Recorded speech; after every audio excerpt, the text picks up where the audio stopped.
मैं कृणाली। मैं चिन्मय। कार्यक्रम के दूसरे दिवस के सत्र में हम आप सभी का हृदय से स्वागत और सादर अभिनंदन करते हैं। आज की सभा की अध्यक्ष श्रीमती प्रोमनी मैम से हम विनम्र निवेदन करते हैं कि वे कार्यक्रम को आरंभ करने की अनुमति दें। आरंभ करिए शीघ्र अतिशीघ्र। मुस्कुराते हुए अनुमति देकर हमारा हौसला बढ़ाने के लिए धन्यवाद मैम। राम के बहुआयामी चरित्र की विभिन्न छवियों की नई व्याख्या प्रस्तुत करने वाले श्री कौशिक जी का हम जयपुरिया परिवार की ओर से स्वागत करते हैं। हम स्वागत करते हैं अपनी प्यारी प्रधानाचार्य श्रीमती प्रोमनी चोपड़ा मैम का। हम अपने मार्गदर्शक शिक्षकों और विद्यार्थी बहन भाइयों का स्वागत करते हैं। अपने चित्त को शांत करने के लिए कृपया सभी 2 घड़ी के लिए मौन में अवस्थित हो।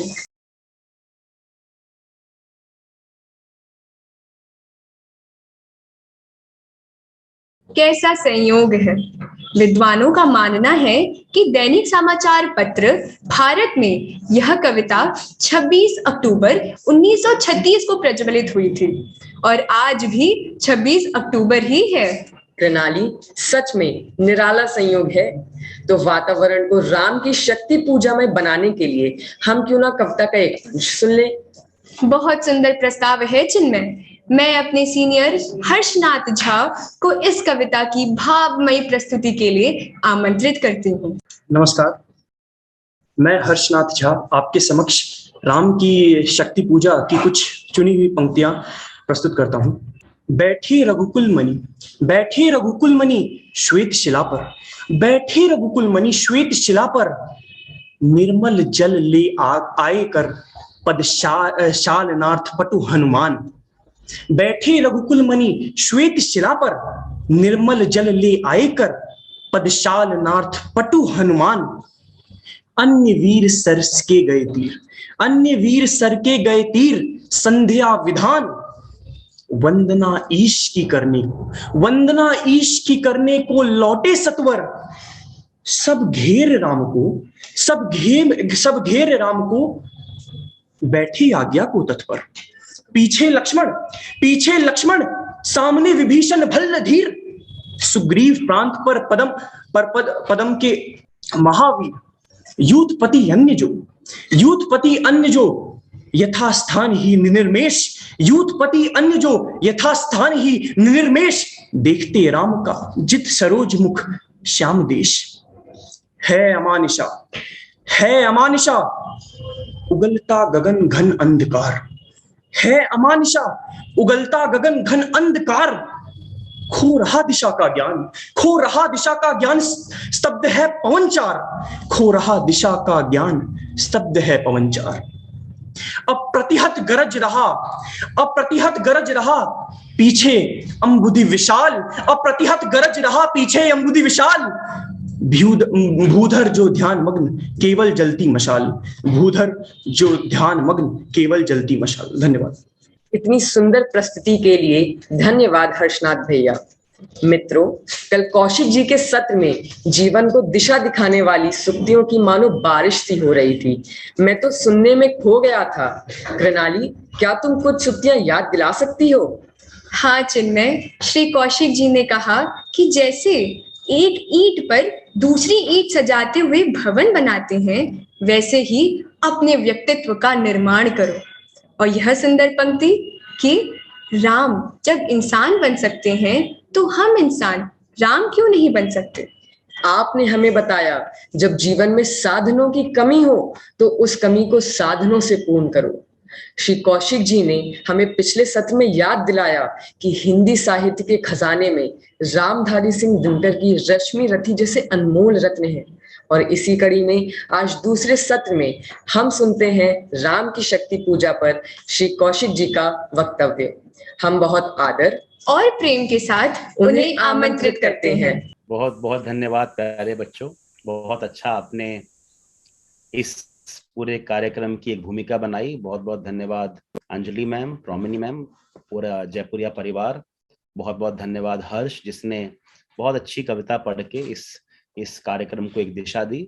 और जितने भी बच्चे मुझको ऑनलाइन, ऑफलाइन, यूट्यूब पर, फेसबुक पर सुन रहे हैं, उन सबका बहुत बहुत स्वागत। आप जहां भी बैठे हैं, एक बार हाथ जोड़कर भानुकुल भूषण रघुकुल वंशी श्री रामचंद्र को नमस्कार करते हैं। और आज का ये जो कार्यक्रम है, जो राम की प्रेरणा से ही सत्य हो रहा है, उसका आरंभ करते हैं। तो आज आप सबके पास कविता पहुंच गई है। हाथ खड़ा करके बताइए, अब जहां भी बैठे हैं सबके पास कविता पहुंच गई है। वाह, क्या बात है। तो आज तो आप लोगों ने आई एम श्योर कविता पढ़ी होगी, उस कविता को पढ़कर आप यहाँ पर आए होंगे। तो लंबी कविता, इसलिए शुरुआत करते हैं। जो कल हमने पढ़ा था, डिस्कस किया था, उसको आज एक बार जल्दी से मैं आपको उसका कविता पाठ करके उस कविता के क्या भाव हैं ये भी आप तक पहुंचाता हूँ। एक एक हिस्सा करके हम लोग इसको पढ़ेंगे, लेकिन शर्त यह है कि एक एक हिस्सा जब मैं पढ़ चुका हूँगा, जो कल हम डिस्कस कर चुके हैं, उसके बाद मैं क्विकली आप में से किसी के पास आऊंगा और आप मुझे बताएंगे, बहुत डिटेल में नहीं, ब्रीफ में, कि ये हिस्सा क्या बात कहना चाह रहा है। इस हिस्से में जो चर्चा हो रही है, जो दृश्य है, जो चरित्र है, जो कल्पना है, जो परिकल्पना है, वो वास्तव में है क्या। तो ऐसा किया जाए। Give me thumbs up, give me thumbs up. और कोई आपका टेस्ट नहीं हो रहा है, कोई आपकी परीक्षा नहीं हो रही है, आपको मार्क्स नहीं दिए जा रहे हैं। As I told you, this poem grows on you. आप इस पोएम, मैं बस जानना चाहता हूं कि ये जो शब्द हैं ये किस हद तक आप तक पहुंच रहे हैं। तो जैसा कि मैंने कहा था कि कविता आरंभ सूर्योदय से नहीं होती, सूर्यास्त से होती है। Romney ma'am, with your permission, I'm starting to read the first part of the poem, first 16 lines, and then let us see. तो प्यारे बच्चों, ध्यान से सुनिए। ये जो कविता की पहली 16-18 पंक्तियां मैं आपको सुना रहा हूँ, उसको आप अपनी नोटबुक में, जो भी आपको जो प्रिंट मिला है, उसके साथ भी पढ़ सकते हैं, या आप उसको सुन भी सकते हैं। कवि कहते हैं, रवि हुआ अस्त, ज्योति के पत्र पर लिखा अमर, रह गया राम रावण का अपराजेय समर। आज का तीक्ष्ण शर विद्रत, क्षिप्र कर वेग प्रखर, शतशैल संवरणशील, नील नभ गर्जित स्वर, प्रतिपल परिवर्तित व्यूह भेद कौशल समूह, राक्षस विरुद्ध प्रत्यूह, क्रुद्ध कपि विषम हूह, विच्छुरित वहिनी राजीव नयन हतलक्ष्य बाण, विच्छुरित वहनी राजीव नयन हतलक्ष्य बाण, लोहित लोचन रावण मदमोचन महीयान, राघव लाघव रावण वारण गत युग्म प्रहर, उद्यत लंकापति मर्दित कपिदल बल विस्तर, अनिमेष राम विश्वजित दिव्य शरभंग भाव, विद्धांग बद्ध कोदंड मुष्टिखर रुद्रस्त्राव, रावण प्रहार दुर्वार विकल वानर दल बल, मूर्छित सुग्रीवांगद भीषण गवाक्ष गयनल, वारित सौमित्र भल्लपति अगणित मल्ल रोध, गर्जित प्रलयाब्दि शुद्ध हनुमत केवल प्रबोध, उद्गीरत वहनी भीम पर्वत कपि चतु प्रहर, जानकी भीरु उर आशा भर रावण संबर, जानकी भीरु उर आशा भर रावण संबर। यहाँ पर कविता का एक हिस्सा खत्म होता है। अब कौन बताना चाहेगा कि sir within 2 minutes only, कि सर इस हिस्से में ये बात की गई है। You can raise your hand और I will call out your names. Anybody? चर्चा तो करनी पड़ेगी, वरना पता कैसे चलेगा। 11 बी एंड सी से कोई बताना चाह रहा है, वो बताइए जी, क्या हो रहा है इस पूरे हिस्से में। सर, माय नेम इज सार्थक अग्रवाल। सर, हम लोग पहले पार्ट में यह देखते हैं कि जो युद्ध का स्थिति है वह स्टेलमेट में है, and the situation, the expectation of Ram's army was that they will achieve a overwhelming victory, because रामबाण कभी गलत नहीं होता, परंतु जो राम के सैनिक हैं एवं ऑफिसर लाइक योद्धा हैं, वह सब हारे नहीं हैं, लेकिन वह बहुत ही गंभीर स्थिति में है। और हर किसी को, जो रावण की आर्मी है, उसके और लोगों ने रोक के रखा है। रावण ने अपने प्रहार से हर राम के बाण को इक्वली मीट किया है, और वह टेस्ट कर रहे थे राम को कि वह कितने पावरफुल है, और इसमें उन लोग का जो मोराल है राम की आर्मी का, वह बहुत लो हो जाता है। उसके बाद हमें पता चलता है कि हनुमान ही अकेले ऐसे योद्धा बचे हैं राम की आर्मी में, जो इस समय भी जीत रहे हैं, और उनकी जो परफॉर्मेंस थी उससे राम को होप मिलती है, जिससे कि सीता को भी होप मिलती है। वाह वाह वाह, बहुत बढ़िया, बहुत सुंदर।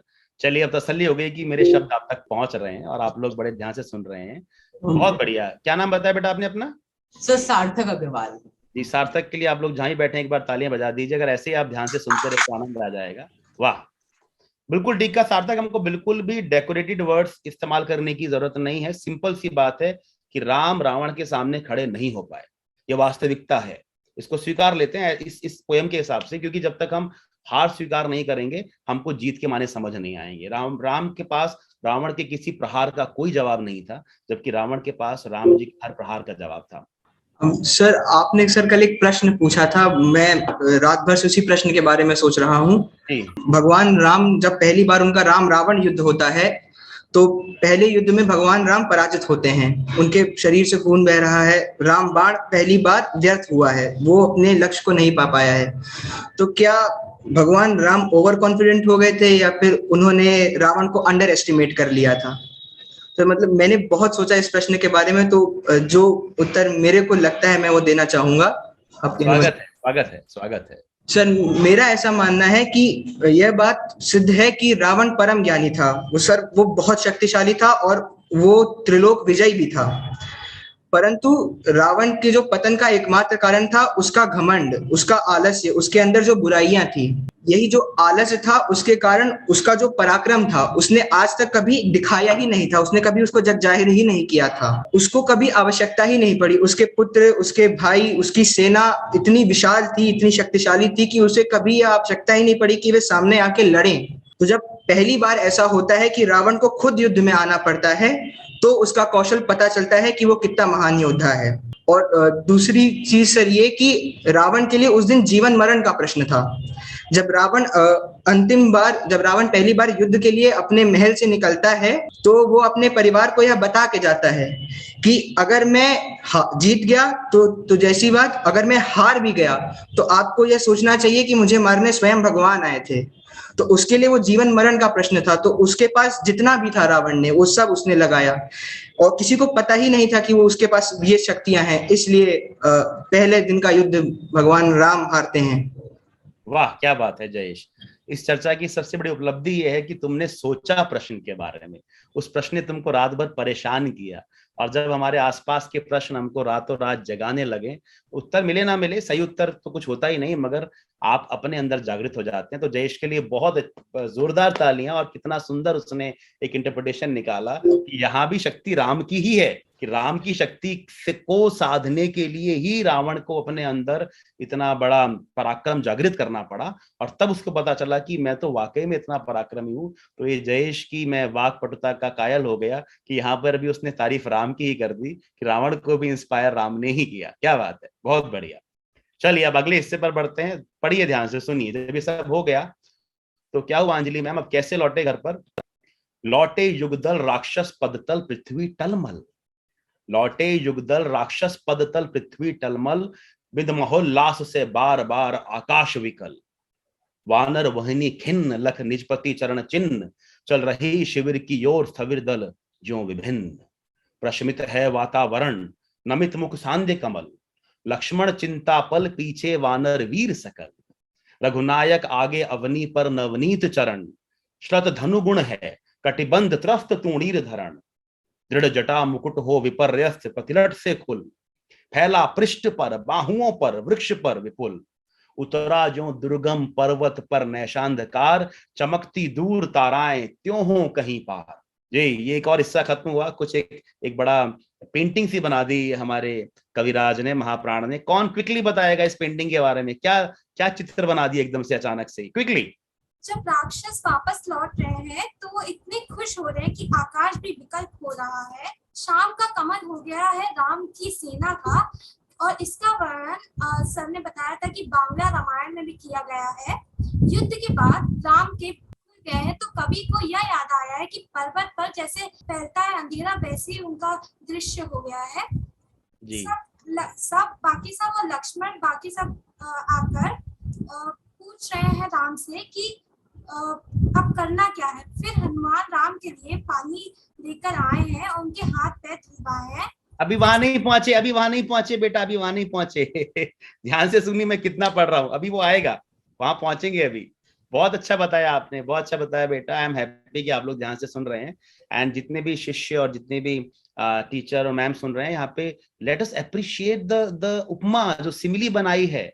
मतलब कंधे पर बाल फैले हैं और उनको पर्वत पर नैशांधकार दिख रहा है। यही बड़े कवियों की महानता होती है। मतलब क्या क्या उपमा है, और यही हमको प्रेरित करती है जब कविताएं लिखें तो सीधे शब्दों में लिखें, लेकिन जो जो उपमा है, जो जो उदाहरण है, जो सिमिली आप क्रिएट करना चाहते हैं, वो पढ़ने वाले के मन में एकदम से स्पष्ट कर दे। जैसे हम कनुप्रिया पढ़ते हैं, वो भी आपके लिए हम लेकर आएंगे बहुत जल्दी। कनुप्रिया में धर्मवीर भारती कहते हैं जब जब राधा को कृष्ण छोड़ के चले गए, तो कह सकते थे ना कि कृष्ण चले गए, राधा परेशान है, राधा उदास है, लेकिन क्या उपमा का इस्तेमाल किया है, क्या सिमिली का इस्तेमाल किया है। राधा कह रही हैं, तुम तो मंत्र बुझे बाण से छूट गए कनु, तुम तो मंत्र बुझे बाण से छूट गए कनु, शेष कनु माने कृष्ण, कनु प्रिया माने कृष्ण की प्रिया यानी राधा, तुम तो मंत्र बुझे बाण से छूट गए कनु, शेष बची कौन मैं। ये उदाहरण है,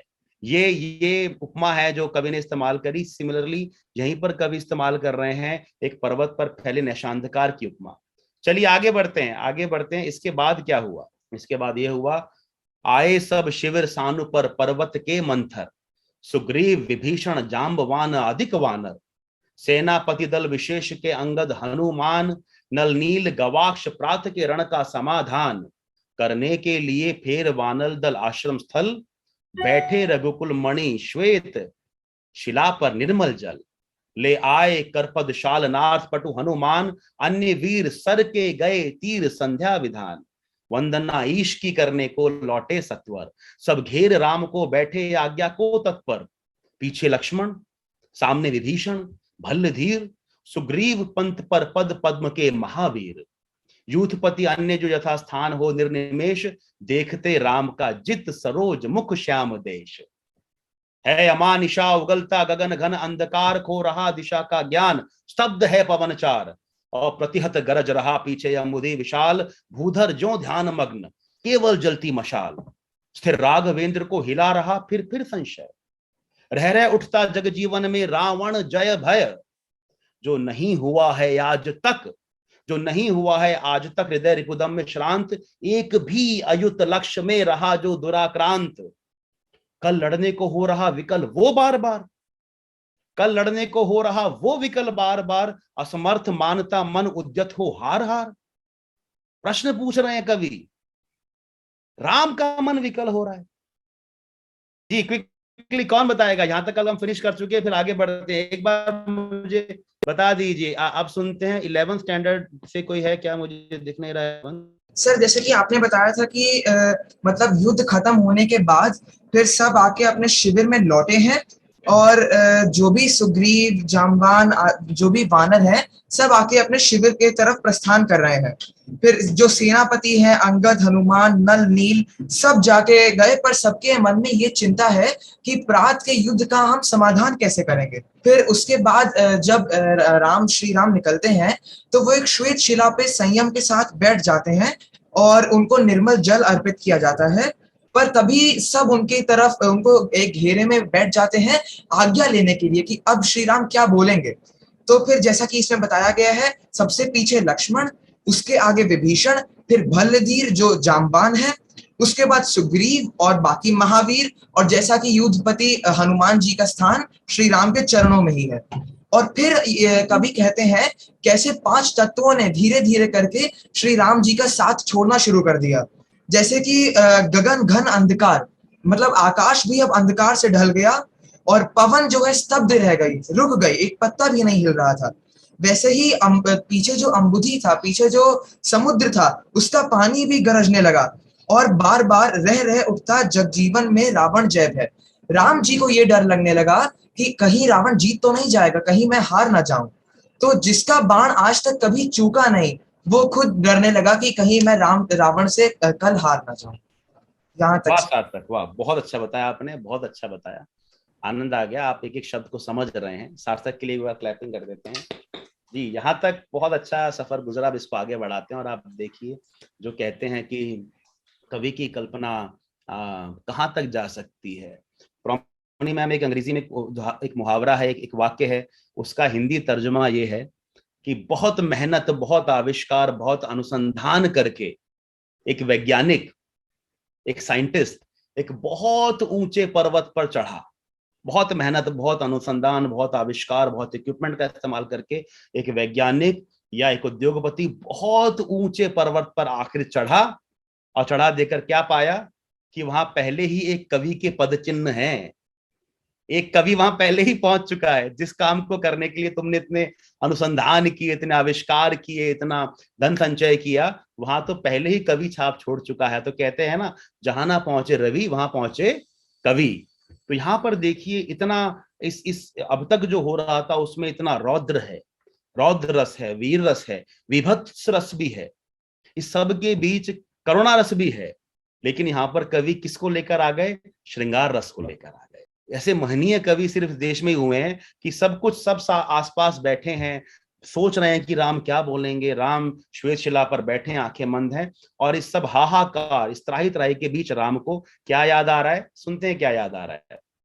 ऐसे क्षण अंधकार घन में जैसे विद्युत, जागी पृथ्वी तनय कुमारी का छवि अच्युत, देखते हुए निष्पलक याद आया उपवन, विदेह का प्रथम स्नेह का लतांतराल मिलन, नयनों का नयनों से गोपन प्रिय संभाषण, पलकों का नव पलकों पर प्रथम उत्थान पतन, आहा कांपते हुए किसलय झरते पराग समुदय, गाते खग नव जीवन परिचय तरु मलय विलय, ज्योति प्रपात स्वर्गीय ज्ञात छवि प्रथम स्वीय, जानकी नयन कमनीय प्रथम कंपन तुरीय, सिहरा तन क्षण भर भूला मन लहरा समस्त, हर धनुर्भंग को पुनर्वार ज्यों उठा हस्त, फूटी स्मृति सीता ध्यान लीन राम के अधर, फिर विश्व विजय भावना हृदय में आई भर, वे आए याद दिवशर अगणित मंत्र पूत, फड़का पर नभ को उड़े सकल ज्यों देवदूत, देखते राम जल रहे शलभ ज्यों रजनीचर,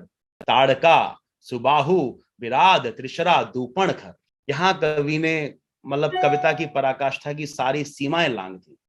राम को याद आया वो पहला मिलन। ऐसे अंधकार घन में, जैसे विद्युत जैसे घने अंधकार में बिजली चमकती है, ऐसे राम के जीवन पर छाया अंधकार में सीता की स्मृति जाग गई। जागी पृथ्वी तनय, पृथ्वी की बेटी थी भूमिजा थी, पृथ्वी तनय कुमारी का छवि, अच्युत राम को कहते हैं, जो स्टिल हैं, स्थिर हैं, हिलते नहीं, अडिग हैं, अच्युत राम का नाम है।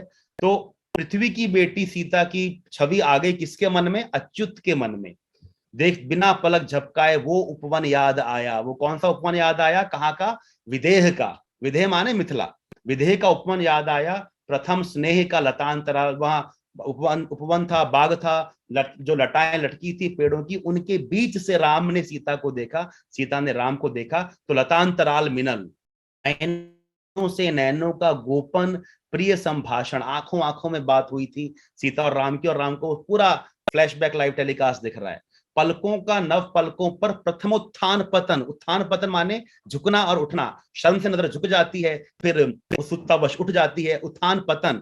पहली बार जो पलकें आपस में मिली थी, शर्म भी है, झिझक भी है, हया भी है, मगर प्रेम भी है।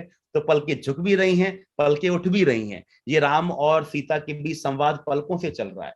कांपते हुए किसलय झरते पराग समुदय, होठ कांप रहे हैं, फूलों से पत्तियां झड़ रही हैं। गाते खग नव जीवन परिचय तरु, जो पक्षी हैं वो नए जीवन का परिचय गा रहे हैं। चंदन के वृक्ष आपस में मिल रहे हैं। देखिए पूरी प्रकृति श्रृंगार हो गई है। कितना कितना रोमांस, कितनी रोमानियत फैल गई है। गाते खग नव जीवन परिचय तरु मलय विलय, ज्योति प्रपात स्वर्गीय ज्ञात छवि प्रथम की पहली जो किरण पड़ी, ज्ञात छवि प्रथम से पहले प्रेम की किरण फूट गई। जानकी नयन जानकी की आंख कांपने लगे, प्रथम कंपन तुरीय, उनमें कंपन होने लगा पहली बार उस श्रृंगार, उस प्रेम का जो आज तक उन्होंने जीवन में अनुभव नहीं किया था। इतना श्रृंगार राम के मन में एकदम से फैल गया। कब? जब बाकी सब तरफ त्राही त्राही मची है, हाहाकार मचा है।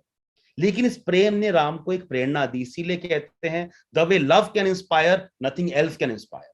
जो लव की इंस्पिरेशन है और अपने लोगों की जो इंस्पिरेशन है, जिनको आप मन से अपना मानते हैं, आप संकट की घड़ी में उनको याद कीजिए, उनके साथ बिताए समय को याद कीजिए, उनके साथ की गई बातों को याद कीजिए, आपको हमेशा मोटिवेशन मिलेगा। कितना मोटिवेशन मिलेगा आप देखिए क्या हुआ राम के साथ। सिहरा तन, एकदम से ही गॉट गूज बम्स। सिहरा तन क्षण भर भूला मन लहरा, जो हो रहा था सब भूल गए। सिहरा तन क्षण भर भूला मन लहरा समस्त, हर धनुर्भंग, हर माने कौन? हर माने महादेव, हर हर महादेव कहते हैं ना। हर धनुर्भंग को पुनर्वार, ऐसे उन्होंने अपना हाथ बाहर फेंक दिया कि एक बार फिर से महादेव के धनुष को भंग करेंगे। इतनी शक्ति आ गई कि एक बार फिर मैं महादेव का धनुष उठाऊंगा। महाशिव का जो महाधनुष था जिसका नाम था पिनाक, हर एक योद्धा के धनुष का भी नाम होता था, शंख का भी नाम होता था, रथ का भी नाम होता था, तो महादेव का जो धनुष था उसका नाम पिनाक था। तो राम के अंदर इतनी ऊर्जा आ गई कि हर धनुर्भंग को पुनर्वार जो उठा हस्त, महादेव के धनुष को उठाने के लिए दोबारा उन्होंने हाथ उठा लिया। फूटी स्मिति, स्मिति माने स्माइल, उनके चेहरे पर स्माइल आ गई। फूटी स्मिति सीता ध्यान लीन राम के अधर, अधर माने होठ, राम के होठों पर वापस से स्माइल आ गई। उसके बाद क्या हुआ, फिर विश्व विजय भावना हृदय में आई बार, वापस से बोला कि मैं विश्व विजय कर सकता हूं, मेरे अंदर शक्ति है।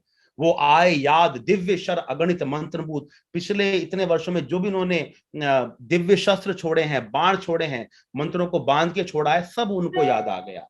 फड़का पर नभ को उड़े सकल जो देवदूत, वो बाण जो आसमान में ऐसे उड़ा करते थे जैसे देवदूत जाते हैं। देखते राम जल रहे, और राम को पूरा अपना पास याद आ गया कि मेरे बाणों से, शलभ माने पतंगे, जलते पतंगों की तरह, रजनीचर माने राक्षस, उन बाण, मेरे पास वो बाण भी हुआ करते थे जिनसे मैंने रजनीचरों को, राक्षसों को जलते पतंगों की तरह नष्ट किया है। किसको, ताड़िका को किया, सुबाहु को किया, विराध को किया, त्रिशरा को किया, खर को किया, दूषण को किया। उन सब योद्धाओं के नाम राम को याद आए जिन जिन को राम ने, तो राम को सीता की जो स्मृति है, जो प्रेम है, वो उनके अंदर उनको अपना इतिहास याद दिला रहा है।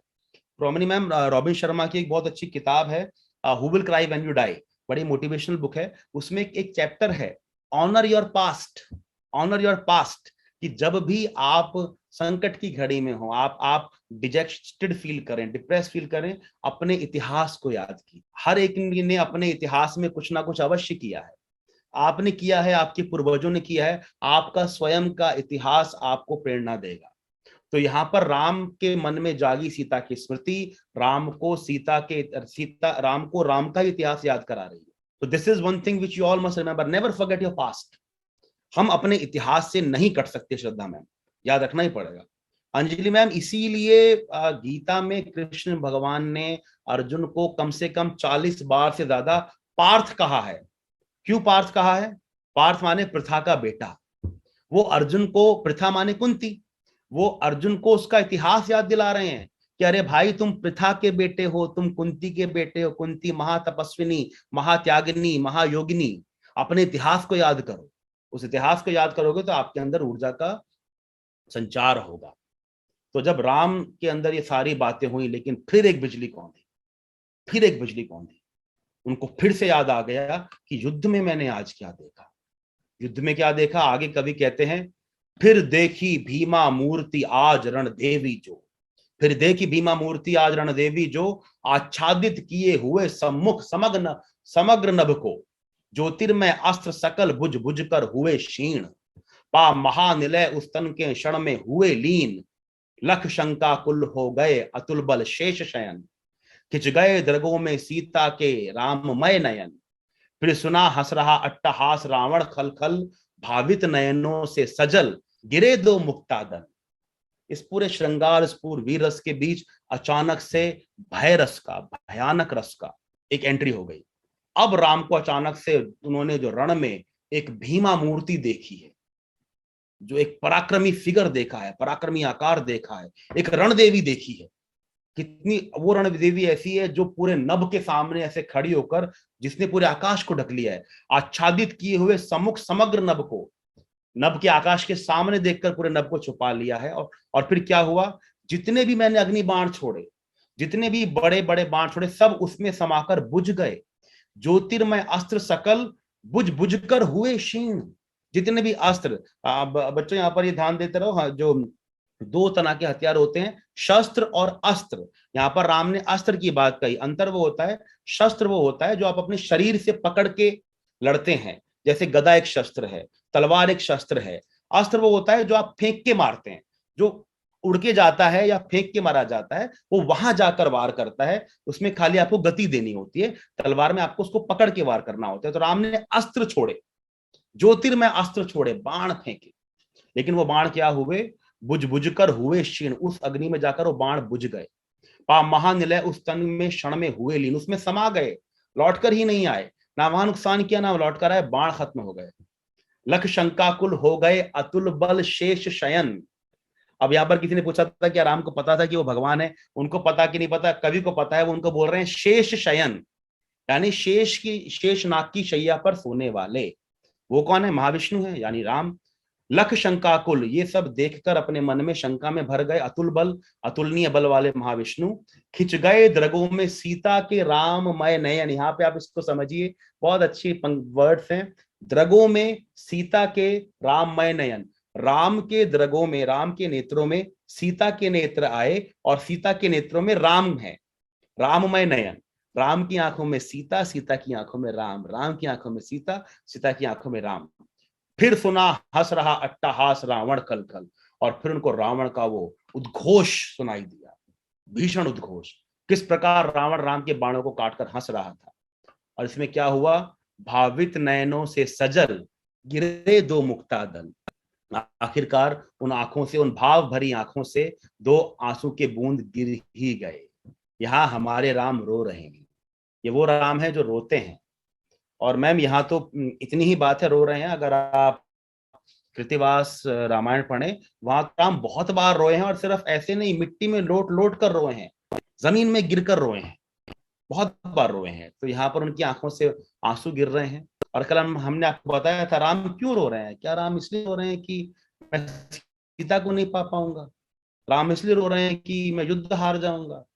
नहीं, राम इतने स्वार्थी नहीं थे। राम रो रहे हैं कि अगर रावण के साथ शक्ति खड़ी है, अगर रावण जीत गया तो धर्म स्थापना कैसे होगी? रावण का जो परस्पर अत्याचार बढ़ता जा रहा है वो कैसे रोका जाएगा? राम हमारे लिए रो रहे हैं, राम आपके लिए रो, राम सबके लिए रो रहे हैं, कैसे होगा? अब हमने आपको बताया था कि जब सभा बैठी थी तो हनुमान राम के सामने आके बैठ गए थे। अब देखिए क्यों ये कविता हिंदी इतिहास की सबसे बड़ी कविता बनी है। कुछ तो वजह होगी वंश। वजह यह है कि एक दो आंसुओं के गिरने को भी किस प्रकार सूर्यकांत त्रिपाठी ने अध्यात्म दे दिया, किस प्रकार उसको ईश वंदना की पराकाष्ठा के पार ले गए। अब हनुमान का मुंह राम के चरणों की तरफ, उन चरणों पर आकर दो आंसू की बूंद गिर गई। हनुमान को बूंदें दिखी। क्या हुआ? बैठे मारुत देखते राम चरणार विंद, युग अस्ति नास्ति के एक गुण गुण अनिंद।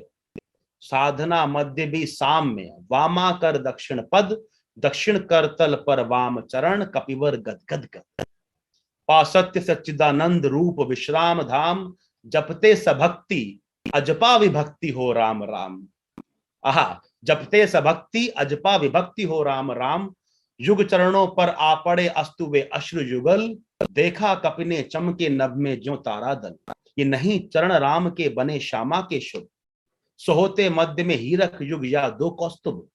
टूटा वह तार ध्यान स्थिर मन हुआ विकल, संदिग्ध भाव की उठी दृष्टि देखा अविकल। बैठे वहीं कमल लोचन पर सजल नयन, व्याकुल व्याकुल कुछ चिर प्रफुल्ल मुख निश्चेतन। आनंद आ गया। क्या लिखा है कवि ने? जब आंखों से दो आंसू गिर गए, बैठे तो हनुमान राम के चरणार विंद, जो चरण कमल उनके सामने बैठे हैं, उन कमलों, उन पैरों में उनको क्या दिख रहा है? आस्ति नास्ति दिख रहा है। आस्ति नास्ति दो शब्द है जिनका हमारे उपनिषदों में, वेदों में बहुत इस्तेमाल किया गया है, ये बताने के लिए कि ईश्वर है भी नहीं भी। आस्तिकता भी है, नास्तिकता भी है, टू बी और नॉट टू बी। उनको ईश्वर का होना, ईश्वर का ना होना, प्रकृति के सारे गुण, समस्त गुण राम के दो चरणों में दिख रहे हैं। लेकिन साधना मध्य भी साम्य, साधना में लीन है हनुमान, फिर भी बैलेंस कैसे मेंटेन किया हुआ है, कैसे सम्यता है, कैसे बैलेंस है, कैसे इक्विलिब्रियम है। क्या कर रहे हैं? वामा कर दक्षिण पद, दक्षिण करतल पर वाम चरण। उनके उल्टे हाथ पर राम का सीधा पैर है और राम का उल्टा पैर उनके सीधे हाथ पर है। देखिए कितना सुंदर शब्द है। वामा कर, कर माने हाथ, वाम माने वाम अंग, वामा कर दक्षिण पद, और दक्षिण करतल पर वाम चरण। राम का वाम चरण उनके दक्षिण कर पर और उनके वाम कर पर राम का दक्षिण पद। तो दोनों हाथों में राम के दोनों चरण लेके हनुमान बैठे हैं और गदगद हो रहे हैं। क्यों गदगद हो रहे हैं? उन्हें मिल क्या रहा है? उन्हें मिल रहा है सत्य चित्त आनंद। पासत्य सत्य चित्त आनंद रूप विश्राम धाम। विश्राम धाम की जहां आकर आप अंतिम आराम करते हैं, अंतिम बार सो जाते हैं, मुक्ति धाम है। कि राम के चरणों में हनुमान को मुक्ति धाम दिख रहा है, यही मुक्ति है। और जपते सबक्ति अजपा विभक्ति हो राम राम। जप रहे हैं लेकिन अजपा है, बिना जपे बोल रहे हैं राम राम, सांसों से राम राम बोल रहे हैं। जप रहे हैं लेकिन अजपा जप रहे हैं, बिना बोले, बिना माला लिए, बिना मुंह खोले राम राम जप रहे हैं। फिर क्या हुआ, युग चरणों पर आ पड़े अस्तुवे अश्रुगल, जब वो 2 युगल आंसू गिरे, तब देखा कपिने चमक, उनको लगा जैसे एक नीले आकाश में 2 तारे चमक रहे हैं। फिर लगा कि ये चरण राम के नहीं, ये तो श्यामा के हैं, महाशक्ति के हैं, ये तो महाकाली के पैर हैं, जिन पैरों पर 2 कौस्तुभ, 2 हीरे, 2 मणि आकर गिर गए हैं। ये सब छवियां हनुमान के मन में बन रही हैं। और हुआ क्या है, सिर्फ इतना हुआ है कि राम के 2 आंसू उनके चरणों पर आकर गिर गए हैं। पर फिर मैम हनुमान को हल्का सा कुछ डाउट हुआ, संदिग्ध भाव से उठी दृष्टि, देखा अविकल, जब ऊपर देखा तब उनको लगा ना ये काली के पैर हैं, ना ये आकाश है, ना ये तारे हैं, ये तो मेरे प्रभु के कमल लोचनों से जल निकल रहा है, वो रो रहे हैं, बैठे हुए वहीं कमल लोचन पर सजल नयन, ये तो उनकी आंखों से डबाडब आंसू गिर रहे हैं। जो चिर प्रफुल्ल, जो चेहरा हमेशा मुस्कुराता रहता था, वो आज व्याकुल व्याकुल है। अब जाकर हनुमान को पता चला कि राम रो रहे हैं। अब आपके लिए और मेरे लिए कहना आसान है कि राम रो रहे हैं, लेकिन हनुमान के लिए मानना आसान नहीं है कि राम रो रहे हैं। मेरे होते राम रो रहे हैं, हनुमान के होते राम रो रहे हैं। तब हनुमान के अंदर क्रोध की अग्नि धधकने लगी। ऐसा क्या हो गया कि राम रो रहे हैं, ये रावण लक्ष्मण युद्ध सब धरती पर ही तो है ना, मैं अपने प्रभु के लिए सकल चराचर ही नष्ट कर देता हूं, मैं लील लेता हूं पूरी धरती, आज सब खत्म कर देता हूं, मेरे प्रभु रो कैसे दिए। ये अश्रु राम के, हनुमान को जब एहसास हुआ ये आंसू राम के हैं, ये अश्रु राम के, आते ही मन में विचार, उद्वेग हो उठा शक्ति खेल सागर अपार, हो श्वसित पवन 49 पिता पक्ष से तुमुल, एकत्र वक्ष पर बहा वाष्प को उड़ा अतुल, शत घूर्णा वर्त तरंग भंग उठते पहाड़, जल राशि राशि जल पर चढ़ता खाता पछाड़, तोड़ता बंद प्रतिसंध धरा हो स्फीत वक्ष, दिग्विजय अर्थ प्रतिपल समर्थ बढ़ता समक्ष, शतवायु वेग बल डूबा अतल में देश भाग, जल राशि विपुल मध्य मिला अनिल में महाराग, वज्रांग तेज घन बना पवन को महाकाश, पहुंचा एकादश रुद्र शुद्ध कर अट्टहास। देखिए कितनी त्राही हो गई। राम के आंसू देखकर जब हनुमान को क्रोध आया तो क्या हो गया, उनके मन में जैसे सागर उफनता है, शक्ति का सागर उफन पड़ा। अब ये सागर आप दोनों मान सकते हैं कि हनुमान के मन में भी उमड़ रहा है, और जो पीछे अप्रतिहित अंबुधि विचर वो बह रहा था उसके अंदर भी ऊर्जा का संचार हो गया। फिर कैसा हुआ है, 49 पवन, 49 का मतलब होता है बच्चों, ऐसा कहा गया है कि जब प्रलय आती है तो 49 पवन बहती हैं, 49 हवाएं एक साथ आती हैं, तब प्रलय आती है। तो प्रलय सी आ गई, और उनके पिता मारुत थे, खुद वो पवन पुत्र थे, तो पवन पुत्र अपने पिता के ओर से शक्ति पाकर 49 पवनें बहने लगी, त्राही त्राही आ गई। ऐसा हो गया कि एक जल राशि दूसरी जल राशि पर गिर रही है, शोर हो रहा है, सागर उमड़ गया। जो लिखा हुआ है ना कि एकत्र वक्ष पर बहा वाष्प, जो जितना भी सागर के ऊपर वाष्प था सारा उड़कर घूर्ण पर घूम घूम कर बवंडर बन गया, और सारा आकाश ऊपर उड़ने लगा। जल जो है धरती की सारी बाउंड्रीज तोड़कर, जो वो कह रहे हैं बंद प्रतिसंध तोड़ता हुआ, धरती और जल के बीच का अंतर खत्म हो गया, पानी बहता गया और धरती को नीलता गया, बाढ़ आ गई, सागर पूरी धरती को खाने के लिए तैयार हो गया। ऐसे में वज्र अंग वाले जो हनुमान थे वो महाकाश पहुंच गए, ऊपर आकाश में पहुंच गए। और किस प्रकार पहुंचे, एकादश रुद्र शुद्ध कर अट्टहास। हमारे हिंदू सनातन धर्म में 33 कोटि देवता हैं, यानी 33 करोड़ नहीं, 33 प्रकार के देवता हैं, 33 कोटि, 33 प्रकार के देवता हैं। उन 33 में से 11 रुद्र हैं, 11 रुद्र हैं, उसके बाद आदित्य हैं, फिर अश्विन हैं, इस प्रकार करके 33 बनते हैं। तो उसमें लिखा है कि हनुमान इतने क्रोधित हो गए कि 11 के 11 रुद्र का रूप धारण करके वो महाकाश पहुंच गए, जहां शिव और शक्ति दोनों रहते हैं। इतना क्रोध आ गया हनुमान को, सीधा पवन की भांति उड़ते हुए महावेग से महाकाश पहुंच गए। अब महाकाश जब पहुंच गए, वहां एक बहुत सुंदर घटना हुई। अर्चना मैम नमस्कार। देखिए महाकाश पहुंच के क्या हुआ, जब ये 11 रुद्र का रूप धर के हनुमान ऊपर पहुंच गए, फिर रावण महिमा श्यामा विभावरी अंधकार, रावण महिमा श्यामा विभावरी अंधकार, यह रुद्र राम पूजन प्रताप तेज प्रसार। इस ओर शक्ति शिव की जो दशस्कंद पूजित, और उस ओर रुद्र वंदन जो रघुनंदन पूजित। करने को ग्रस्त समस्त व्योम कपि बढ़ा अटल, लख महानाश शिव अचल हुए क्षण भर चंचल। श्यामा को पदतल भार धरण हर मंद स्वर, बोले संवरो देवी निज तेज नहीं वानर, यह निज तेज नहीं वानर, यह नहीं हुआ श्रृंगार युग्मगत महावीर। अर्चना राम की मूर्तिमान अक्षय शरीर, चिर ब्रह्मचर्य रत ये एकादश रुद्र धन्य। मर्यादा पुरुषोत्तम के सर्वोत्तम अनन्य, लीला सहचर। दिव्य भावधर इन पर प्रहार, करने पर होगी देवी तुम्हारी विषम हार। विद्या का ले आश्रय इस मन को दो प्रबोध, झुक जाएगा कपि निश्चय होगा दूर रोध। कह हुए मौन शिव पतन तनय में भर विस्मय, सहसा नभ में नभ से अंजना रूप का हुआ उदय। जब हनुमान ऊपर पहुंच गए तब उन्होंने क्या देखा? एक और तो वो शक्ति बैठी है महाकाली जिनकी रावण पूजा करता है, रावण महिमा करता है, और दूसरी ओर वो रुद्र बैठे हैं, वो शिव बैठे हैं जिनकी राम पूजा करते हैं। देखिए मैम, महाकाशी बटा हुआ है, वहां भी राम रावण हो रहा है। महाकाली जिनकी पूजा शक्ति करती हैं, वो जो शक्ति की पूजा करता है रावण, एक तरह वो बैठी हैं रावण महिमा श्यामा विभावरी अंधका, बिल्कुल काली, और उधर यह रुद्र राम पूजन प्रताप तेज प्रसार। इस ओर शक्ति शिव की जो 10 स्कंद माने रावण, जिसके 10 कंधे थे, 10 सर थे, 10 जिनके 10 स्कंद रावण जिनकी पूजा करता है, वो शक्ति इस ओर बैठी है। उस ओर कौन बैठे हैं? उस ओर रुद्रवंदन जो रघुनंदन कूजित, रघुनंदन जिनकी पूजा करते हैं, और कूजित माने प्रशंसा, जो रघुनंदन की प्रशंसा करते हैं। तो वहां पर भी 2 दल बने हुए हैं, एक तरफ रावण की पूजनीय महाकाली, एक तरफ राम के पूजनीय रुद्र। तब उन्होंने बोला, हनुमान ने, करने को ग्रस्त समस्त व्योम कपि बढ़ा अटल। उन्होंने बोला मैं सब कुछ खा जाऊंगा। वो पहले भी एक बार गए थे ना, याद है बचपन में, सूर्य को खा जाऊंगा, अब मैं सब कुछ ही खा जाऊंगा। तो बोले करने को ग्रस्त समस्त व्योम, पूरी सृष्टि को जब खाने के लिए कपि आगे बढ़े, कपि माने वानर, आगे बढ़े। लख महानाश शिव अचल हुए क्षण भर चंचल। शिव को लगा ये तो महानाश कर देगा, ये तो सब विनाश कर देगा। थोड़ा वो चंचल हुए, थोड़ा वो हड़बड़ाए, और हड़बड़ा में के बाद क्या किया? वो गए शक्ति के पास जो सामने बैठी थी। उनको क्या नाम दिया? श्यामा के पदतल भार धरण।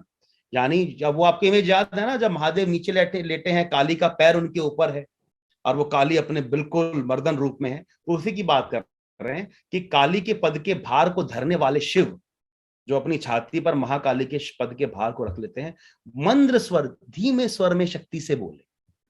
वो गए महाकाली के पास, शक्ति के पास, और धीरे से बोले। क्या बोले? सुनिए ध्यान से। बोले, संवरो संभलो देवी निज तेज, अपने तेज को रोको, संभलो, बिवेयर, बी कॉशियस। नहीं वानर ये कोई साधारण बंदर नहीं है जिसको आप हरा पाओगी। नहीं, ये वानर नहीं है जितना आप इसको आसान समझ रही हो।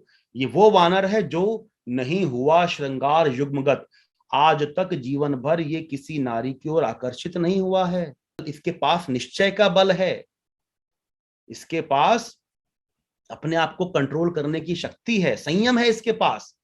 आज तक श्रृंगार इसको टच, अब वो रुद्र बता रहे हैं हनुमान की महिमा, कमाल है, सब एक दूसरे के बारे में बता रहे हैं, उनकी तारीफें कर रहे हैं, और सब कुछ एक ही है। नहीं हुआ श्रृंगार युग्मगत महावीर, अर्चना राम की मूर्तिमान अक्षय शरीर, ये राम की अर्चना की साक्षात मूर्ति है। If you have to give a personality to worship of Ram, that has to be Hanuman. ये राम की अर्चना की साक्षात मूर्ति है, इसका शरीर अक्षय है, उसका क्षय नहीं हो सकता, उसको आप नहीं मार सकती। चिर ब्रह्मचर्य, इसने जीवन भर ब्रह्मचर्य का पालन किया है, और ये एकादश रुद्र है, ये 11 रुद्रों की शक्ति इसके अंदर है। धन्य मर्यादा पुरुषोत्तम के, देखिए उन्होंने महादेव ने हनुमान को राम का भक्त नहीं बताया, उनका दोस्त बताया, कि जो उनकी इस लीला में, इस प्ले में उनके को एक्टर हैं, उनके फ्रेंड हैं। मर्यादा पुरुषोत्तम के सर्वोत्तम अनन्य लीला सहचर, लीला के सहचर माने आप समझते हैं दोस्त है, ये उनके दोस्त है जो उनकी लीला में उनकी हेल्प करने आए हैं। दिव्य भाव धर, इनके मन में दिव्य भाव है। अब उनको वार्निंग दे रहे हैं, इन पर प्रहार करने पर होगी देवी तुम्हारी विषम हार। इस समय हनुमान इतने आंदोलित हैं कि देवी अगर आपने इन पर प्रहार किया, हार किसकी होगी? देवी आपकी होगी हार। तो क्या किया जाए? इसलिए इसको लड़ो मत, इसको समझाओ। बहुत बड़ा लेसन है माय डियर फ्रेंड्स, मैं हमेशा बोलता हूं, जैसे शिव ने गंगा को अपनी जटाओं में समाया, अपने बाहुबल से नहीं समाया। जब संकट आता है, टर्बुलेंस आती है, अपनी शक्ति का नहीं, अपने ज्ञान का इस्तेमाल करो, विद्या का इस्तेमाल करो। ज्ञान ही निदान है, ज्ञान ही निदान है। अगर बाहुबल का इस्तेमाल करना भी है तो उसको एनरूट ज्ञान से ही करना पड़ेगा। यही कहा महादेव ने, विद्या का लो आश्रय, इस मन को दो प्रबोध, झुक जाएगा कपि निश्चय होगा दूर रोध। अगर आप इसको प्यार से समझाओगी, इसको थोड़ा ज्ञान दोगी, तो ये अपने आप शांत हो जाएगा। ये कहकर कह हुए मौन शिव, पवन तनय में भर विस्मय, सहसा नभ से अंजना रूप का हुआ उदय। ये बोलकर शिव तो चले गए, और हनुमान को आश्चर्य ये देखकर हुआ कि अचानक नभ से अंजना रूप का उदय। अंजना कौन थी? अंजना हनुमान की माता, सब जानते हैं, अंजनी पुत्र। तो शक्ति ने उनकी माँ का रूप धरा। अब बच्चा जितना भी चिल्ला रहा, उछल रहा हो, जब माँ के सामने कान पकड़ती है ना, वो शांत हो जाता है। तो शक्ति ने बोला अब जाके इसके कान पकड़ने पड़ेंगे। कभी बोलता है सूरज को खा जाऊंगा, अब बोल रहा है सब कुछ ही खा जाऊंगा। तो अंजना माता का रूप धर के नभ से अंजना माँ का उदय हुआ। सहसा नभ से अंजना रूप का हुआ उदय। और उदय हुआ तो माता क्या बोली? बोली माता, अब डांट रही है, देखो मम्मी डांट लगा रही है अपने बेटे की, जैसे आपकी डांट पड़ती है ना। बोली माता, तुमने रवि को जब लिया निगल, तब नहीं बोध था तुम्हें, रहे बालक केवल। ये वही भाव कर रहा तुम्हें व्याकुल रह रहे। ये लज्जा की बात है कि माँ रहती सहस है, कि जब तुम छोटे थे तब तो तुम बच्चे थे, तुमको ज्ञान नहीं था कि ये सूर्य फल नहीं है, तब तुम खाने चले गए। अब तो बड़े हो गए हो, फिर तुम्हारे मन में ये भाव क्यों आ रहा है कि मैं सब कुछ खा जाऊंगा? और तुम्हारी ये सारी बातें देख के शर्म किसको आती है, लांछन किसको लगती है, ताने किसको सुनते हैं? माँ को सुनने पड़ते हैं। ये लज्जा की बात है कि माँ रहती सहस है, माँ को सहना पड़ रहा है। डांट लगाई जोर से हनुमान को, क्या कर रहे हो ये? और फिर समझाया, ये महाकाश है जहां वास शिव का निर्मल की बेटे बच्चे, ये शिव का घर है। कौन शिव? पूजते जिन्हें श्री राम उसे ग्रसने को चल। ये समझाते हुए मां बोल रही हैं, जिनको शिव पूजते हैं तुम उसी को खाने को जा रहे हो। क्या नहीं कर रहे तुम अनर्थ सोचो मन में, क्या दी आज्ञा ऐसी कुछ श्री रघुनंदन ने। तुम सेवक हो छोड़कर धर्म का कर रहे कार्य, क्या असंभाव्य हो यह राघव के लिए धार्य। कपि हुए नम्र, क्षण में माता छवि हुई लीन, उतरे धीरे धीरे गह प्रभुपद हुए दीन। माँ ने समझाया, जिस शिव को तुम नाश करने आए हो, तुम्हारे खुद राम उनकी पूजा करते हैं, तुम उनके सेवक हो और तुम अधर्म वाला काम कर रहे हो। क्या राम ने ऐसा करने के लिए कहा है तुमको? या ये तुम काम करोगे राम खुश होंगे क्या? उनको अच्छा लगेगा? तब जाकर जो कपि वानर थे वो विनम्र हुए, यानी अपने आप को उन्होंने विड्रॉ किया। माता चली गई और धीरे धीरे हनुमान जो है नीचे वापस प्रभु पद यानी राम के पास आ गए। जी बच्चों, एक यहाँ रुकते हैं थोड़ा सा, यहाँ तक सब कुछ क्लियर है? कोई टिप्पणी, कुछ सवाल, वरना हम आगे बढ़ते हैं। पहले बताइए, आनंद आया कि नहीं आनंद आया कविता की, कवि की कविताएं पढ़कर? क्या क्या कल्पना है, क्या शब्द है, क्या शब्द संरचना है, क्या वाक्य संरचना है, क्या उपमा है? जी, एनी क्वेश्चन, एनी कमेंट यहाँ तक? सर मुझे ये क्वेश्चन है कि सर आपने कहा था कि जब उनने शिष्टि खाने की बात की थी हनुमान जी ने, तब शिव जी का थोड़ा हो गया था, लेकिन ये भी कहा जाता है कि हनुमान जी शिव जी का रूप है, तो शिव जी अलग कैसे गुस्सा हुए होंगे? हनुमान जी को रुद्र का अंश कहा जाता है, कि वो रुद्र के अंश हैं, और वही रुद्र का अंश अब जो एक अंश था, अब वो 11 रुद्रों का रूप लेकर आ गया और उनको खाने के लिए वो तैयार हो गया। तो वहां हनुमान अपने क्रोध में वो कार्य करने जा रहे हैं जो संभव ही नहीं है। अगर हम हाइपोथेटिकली सोचें कि वाकई में हनुमान खाने के लिए तैयार हो जाते, तो क्या महादेव ऐसा होने देते? ऑफ कोर्स नहीं होने देते, रोक देते। तो हाइपोथेटिकली देखा जाए तो हनुमान को लगा कि मैं खा लूंगा, मैं खा जाऊंगा। ऑफ कोर्स संघर्ष भी होता, युद्ध भी होता, पर महादेव उनको समझा बुझाकर, डांट डपट कर थोड़ा बहुत युद्ध करके रोक देते। तो ये इसी शक्ति का विभाजन है। जो शिव, जो महादेव हैं, वो भी उन 11 रुद्रों में से एक हैं। जो हमारे वेदों में शिव या महादेव का नाम इस्तेमाल नहीं किया गया है, वो बाद में किया गया पुराणों में। वेदों में वो सिर्फ एक रुद्र है, एक शक्ति है। तो उसी शक्ति के दो परस्पर हिस्से आपस में एक संघर्ष के लिए सामने आ गए। Right Anushka? Okay sir, thank you sir. Thank you बेटा। Any other question, any other query? Ravan जो है वो भी शिव जी का बहुत बड़ा भक्त था सर, रामायण में इतना तो बताया गया। तो सर यहाँ पे ऐसा क्यों दिखाया जा रहा है कि जो शक्ति थी वो रावण शक्ति की से पूजा कर रहा है, और मतलब दोनों का अलग साइड भी क्यों दिखाया जा रहा है? रावण दोनों का भक्त। देखिए हर्ष, जैसे कि आपको बताया कि ये जो रामायण है ये बंगाल की रामायण है। बांग्ला में लिखी गई है। और रामायण का कमाल ही है कि अलग अलग प्रांतों में अपने अपने हिसाब से वो अपने राम और रावण गढ़ लेते हैं, और यही महानता भी है, यही खूबसूरती भी है। हालांकि इस रामायण में भी रावण को शिव भक्त दिखाया गया है, लेकिन क्योंकि बंगाल में शक्ति पूजा का अपना एक महत्व है, अपना एक उसकी प्रतिष्ठा है, तो वहां की रामायण में रावण को शक्ति का एक उपासक बता दिया गया है, लेकिन उसके साथ साथ उनको महादेव का भक्त भी बताया गया है। वही बात आप नॉर्थ में करेंगे तो नॉर्थ में आके उनको महादेव का बहुत बड़ा भक्त बता दिया गया है, लेकिन निकुंभला शक्ति वहां पर भी थी। तो इसीलिए प्रांतों की रामायण के हिसाब से वो इतना लिबर्टी कवि लोग ले लेते हैं, राइटर ले लेते हैं। और अगर आप वहां देखें, चाइना जाएं, मलेशिया जाएं, वहां की पेंटिंग्स देखें, वहां के राम की कदकाठी वैसी है जैसे वहां के लोग दिखते हैं। तो प्रांत में लोग अपने अपने हिसाब से अपने अपने राम वो तैयार कर लेते हैं, और यही रामायण की खूबसूरती है, यही रामायण की महानता है। पर आप मान के चलिए शिव शक्ति सब एक ही है। Sir, I'm Gauri Mishra from class 9th. I had a question. Sir, Hanuman ji Ram ji के सेवक थे और उनका कर्तव्य था राम जी की सेवा करना, और साथ ही साथ हनुमान जी बहुत बलशाली भी थे। तो भवानी माता अंजनी ने हनुमान जी को जाने से क्यों मना कर रही थी? क्योंकि हनुमान क्या करने जा रहे थे? हनुमान क्या करने जाते हैं? हनुमान सही रास्ता छोड़कर, संघर्ष का रास्ता छोड़कर, अपने शत्रु का सामना न करने की बजाय ये सारा मसला ही खत्म करने जा रहे थे। इस लाइक बेटा आप और मैं चेस खेल रहे हैं, और चेस में आप फंस गए हैं, आपको समझ नहीं आ रहा है कि मैं अगला दांव क्या लगाऊं, तो आपने पूरा जो चेस बोर्ड उठा के फेंक दिया कि मैं खेल ही खत्म कर दिया। कौन सी माँ देखकर खुश होगी? वो कहेंगी वापस जाओ, दिमाग लगाओ, कोई चाल बनाओ और सही तरीके से। इसीलिए हमारी कहानी में कहा गया है कि सिर्फ धर्म स्थापना होना आवश्यक नहीं है, सही तरीके से धर्म स्थापना होना आवश्यक है, सही व्यक्ति के हाथों धर्म स्थापना होना आवश्यक है। जो भगत सिंह कहकर गए कि सिर्फ आजादी मिल जाए काफी नहीं है, ये आजादी हमको मिल कैसे रही है, हमको कौन से तरीके से मिल रही है। तो धर्म वरना तो महाभारत में कृष्ण सब कुछ कर सकते थे, लेकिन धर्म स्थापना उन्हीं के हाथों हो जिनकी प्रताड़ना हुई है। तो इसीलिए माँ ने इंस्पायर किया, do it the right way. Alright, चलिए आगे बढ़ते हैं। अब थोड़ी यहाँ पे की कहानी दिशा बदली है, अब वापस सब कुछ रियलिटी की तरफ आया है। राम की श्रृंगार यात्रा भी पूरी हो गई, राम के मन में उत्साह जागा, फिर वो गिरा भी, हनुमान का रौद्र रूप भी देखा, वो भी नीचे आ गए। Now it has come back to reality. अब एक्चुअल में करना क्या है? राम के 2-3 मित्र थे वहां पर, विभीषण थे, सुग्रीव थे, जाम्बवान थे। उनमें से एक उनके मित्र जिनको राम ने खुद मित्र बनाया, विभीषण को, और जिनको लंकाधिपति पहले ही घोषित कर दिया कि रावण के विनाश के बाद आप लंकाधिपति बनेंगे, उन्होंने राम से बात करी। और यहाँ पर आपको थोड़ा लगेगा कि विभीषण कुछ ज्यादा नहीं बोले सर, तो देखते हैं क्या कह रहे हैं विभीषण राम को। बहुत विभीषण ने उनको हर तरह से इंस्टिगेट करने की कोशिश करी। उन्हें क्या कहा? राम का विषण्णानन देखते हुए कुछ क्षण, हे सखा विभीषण बोले आज प्रसन्न वदन, वो नहीं देखकर जिसे समग्र वीर वानर, भल्लुक विगत श्रम हो पाते जीवन नजर।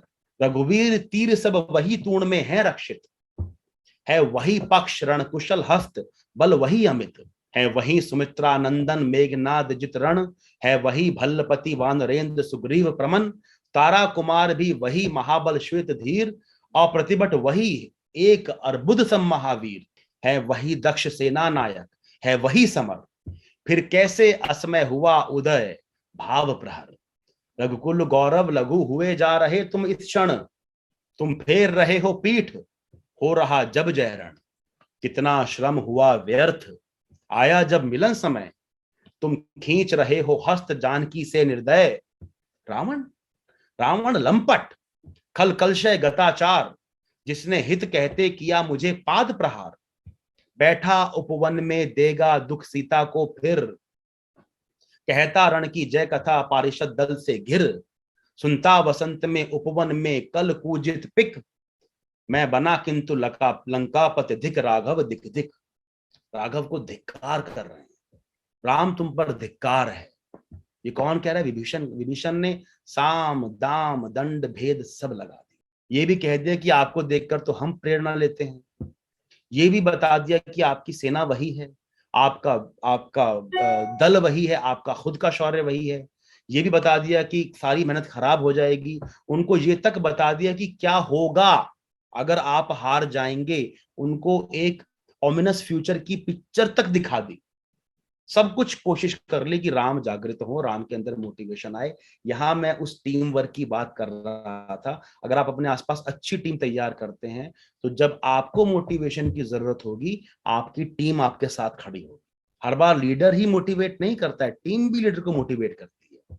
यहाँ वो समय है जब टीम को अपने लीडर को साम दाम दंड भेद देकर मोटिवेट करना है। और विभीषण इतना कह पा रहे हैं क्योंकि राम ने उनको अपना परम मित्र बनाया है। राम सच्चे लीडर हैं। सच्चा लीडर वो नहीं होता जिसके सामने उसकी टीम मुंह तक ना खोल पाए, वो सबसे बेकार लीडर है।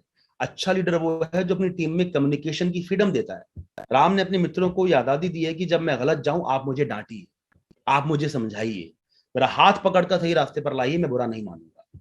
उसी आजादी पर राइड करते हुए विभीषण कह रहे हैं, राम का उदास मुंह देखते हुए वो बोले, हे सखा विभीषण बोले, आज प्रसन्न वदन वो नहीं देखकर जिसे समग्र वीर वानर भल्लुक विगत श्रम हो पाते जीवन निर्जर।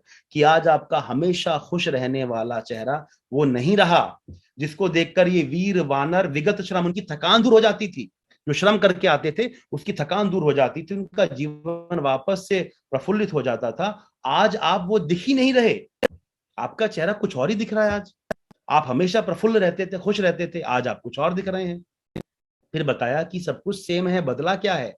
रघुवीर तीर सब वही तूण में है रक्षित, तुम्हारे तूणीर में वही बाण है जो हमेशा से थे, है वही पक्ष रण कुशल हस्त, वही तुम्हारे हाथ हैं जो रण करना जानते हैं, वही तुम्हारा बल है जो कभी मिटता नहीं है, वही सुमित्रा नंदन मेघनाथ जितरण, वही लक्ष्मण है। सुमित्रा नंदन माने लक्ष्मण, लक्ष्मण भी वही है जो मेघनाथ को हराएंगे एक दिन। वही भल्लपति यानी जामवान है, वही सुग्रीव है, तारा कुमार यानी अंगद भी वही है। क्या बदल क्या गया? अंगद भी वही है, अप्रतिभट वही अर्बुद माने 10 करोड़, वही हनुमान महावीर यानी हनुमान वो महावीर जिनके अंदर 10 करोड़ वीरों का बल है। सब कुछ तो वही है, क्या है जो बदल गया? फिर जब सब कुछ वही है तो कैसे असमय हुआ उदय भाव प्रहरिये, निराशा का भाव कैसे तुम्हारे मन में आ गया? रघुकुल भूषण तुम लघु हो रहे हो। आपको बताया था जहां रघु को वहां कुछ लघु नहीं, अब रघु लघु हो रहे हैं कि तुम छोटे हो रहे हो, तुम क्षीण हो रहे हो, तुम घट रहे हो। जो रण तुम ऑलमोस्ट जीत चुके हो तुम उससे पीठ फेर रहे हो। इसका कुछ इंपैक्ट नहीं हुआ राम पर, राम शांत बैठे हैं। अब उनको थोड़ा सा उन्होंने इंस्टिगेट करना शुरू किया कि इतना मेहनत जो करी है हम लोगों ने सब खराब हो जाएगी। कहां से वानर भालू नाग नागा साधु संत गिद्ध सब लेकर आए इकट्ठे कर करके, हमने ये काम फालतू में किया। कितना श्रम हुआ व्यर्थ। आया जब मिलन समय, तुम खींच रहे हो हस्त जानकी से निर्दय। उनको निर्दय बोल रहे हैं, हार्टलेस बोल रहे हैं, संग दिल बोल रहे हैं कि इतना मेहनत खराब कर रहे हो और अपनी पत्नी से अपना हाथ खींच रहे हो। किसके लिए? रावण।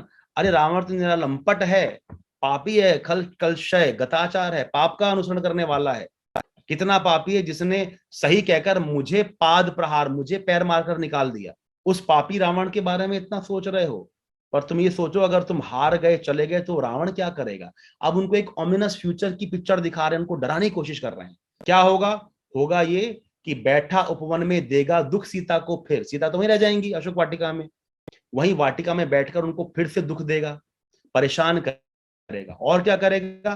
रण की जय कथा पारिषद दल से घिर, अपने परिषदों को अपने मंत्रियों को बुलाएगा और छाती पीट पीट के कहेगा देखो एक भगा दिया, बड़ा योद्धा बनता था। कितनी बेइज्जती होगी तुम्हारी, रघुकुल की इतनी बेइज्जती होगी। क्या करेगा? सुनता वसंत में उपवन में कूल कूजित पिक, जब वसंत आएगा तब अपने बाग में बैठ के कोयलों का कूल कूजित पिक यानी कोयलों के गाने सुना करेगा, गीत सुना करेगा। मैं बना, और जो तुमने मुझे लंकापति बना दिया उसका क्या होगा? इसीलिए बनाया था। ये कैसा लंकापति बना? अरे मेरे लिए लंका जीत के दो, तुमने मुझे प्रॉमिस किया कि तुम मुझे लंका जिता के दोगे। धिक राघव धिक धिक, तुम पर धिक्कार है। Now this is not an enemy or not a critic, it's a friend trying to motivate his friend. कैसे तो जागो, कुछ तो करो, उठो तो सही। मगर राम नहीं हिल रहे हैं। 60% कविता पूरी हो चुकी है पर राम क्या है? श्वेत शिला पर बैठे हैं। मन में जो चल रहा है हमने देख लिया पर मुंह नहीं खोल रहे हैं, अभी आंखें नहीं खोल रहे हैं। सब सभा रही निस्तब्ध, राम के स्मित नयन छोड़ते हुए शीतल प्रकाश देखते विमन। जैसे ओजस्वी शब्दों का जो था प्रभाव, उससे ना इन्हें कुछ चाव ना कोई दुराव। जो ही वे शब्द मात्र मैत्री की समान रखती, पर जहां गहन भाव के ग्रहण की नहीं शक्ति। राम के ऊपर कोई फर्क नहीं पड़ा, उनके लिए सिर्फ एक दोस्त द्वारा कहे गए कुछ वर्ड थे जिनका कोई गहन प्रभाव नहीं था। उनकी आंख बंद रही, सभा स्तब्ध रही। विभीषण सर पीट पीट के चले गए, कुछ नहीं हुआ, राम नहीं हिले। फिर उनके मन में कोई बात आई और राम ने इस कविता में पहली बार मुंह खोला। पहली बार कुछ शब्द राम ने अपने मुंह से कहे। क्या कहे? कुछ क्षण तक रह कर मौन सहज निज कोमल स्वर, बोले रघुमणि मित्रवर विजया होगी न समर। ये नहीं रहा नर वानर का राक्षस से रण। ये अमर पंक्तियां हैं इस कविता की। मित्रवर विजया होगी न समर, ये नहीं रहा अब नर वानर का राक्षस से रण। उतरी पा महाशक्ति रावण से आमंत्रण, अन्याय जिधर है उधर शक्ति कहते छल छल। हो गए नयन कुछ बंद पुनः, कुछ बूंद पुनः ढलके दृग जल। रुक गया कंठ चमक लक्ष्मण तेज प्रचंड, धस गया धरा में कपि गह युग पद मसक दंड। स्थिर जांबवान समझते हुए जो सकल भाव, व्याकुल सुग्रीव हुआ उर्मे जो विषम घाव। निश्चित सा करते हुए भीषण कार्यक्रम, मौन में रहा जो स्पंदित वातावरण विषम। कुछ शब्द बोले बस राम ने। कितना क्या कहा कि मेरे भाई, मेरे दोस्त, मेरे सखा, अब विजय नहीं होगी। अब ये सिर्फ नर वानर का राक्षस से लड़ा नहीं रह गया। It is no more about me and my monkey army fighting a demon. No, it is much more than that now. बात बहुत आगे बढ़ गई है। क्या बढ़ गई है? उतरी पा महाशक्ति रावण से आमंत्रण। रावण के इनविटेशन पर महाशक्ति खुद आ गई है नीचे। अब मैं क्या करूं? और वो जो हम बोलते हैं ना, कल भी क्यों कह रहा था कि हमारे साथ ऐसा क्यों होता है, भगवान इतना परीक्षा क्यों लेते हैं, क्यों परेशान करते हैं, वही बात राम बोल रहे हैं। अन्याय जिधर है उधर शक्ति, भगवान उसकी हेल्प कर रहे हैं। जो अन्यायी है उसकी तरफ शक्ति चली गई। अन्याय जिधर है उधर शक्ति कहते छल छल। ये बोलते बोलते उनकी आंखों से फिर से आंसू गिर गए और सब तरफ जो जो हनुमान थे उनके वो वहीं जमीन में उनके हाथ धंस गए।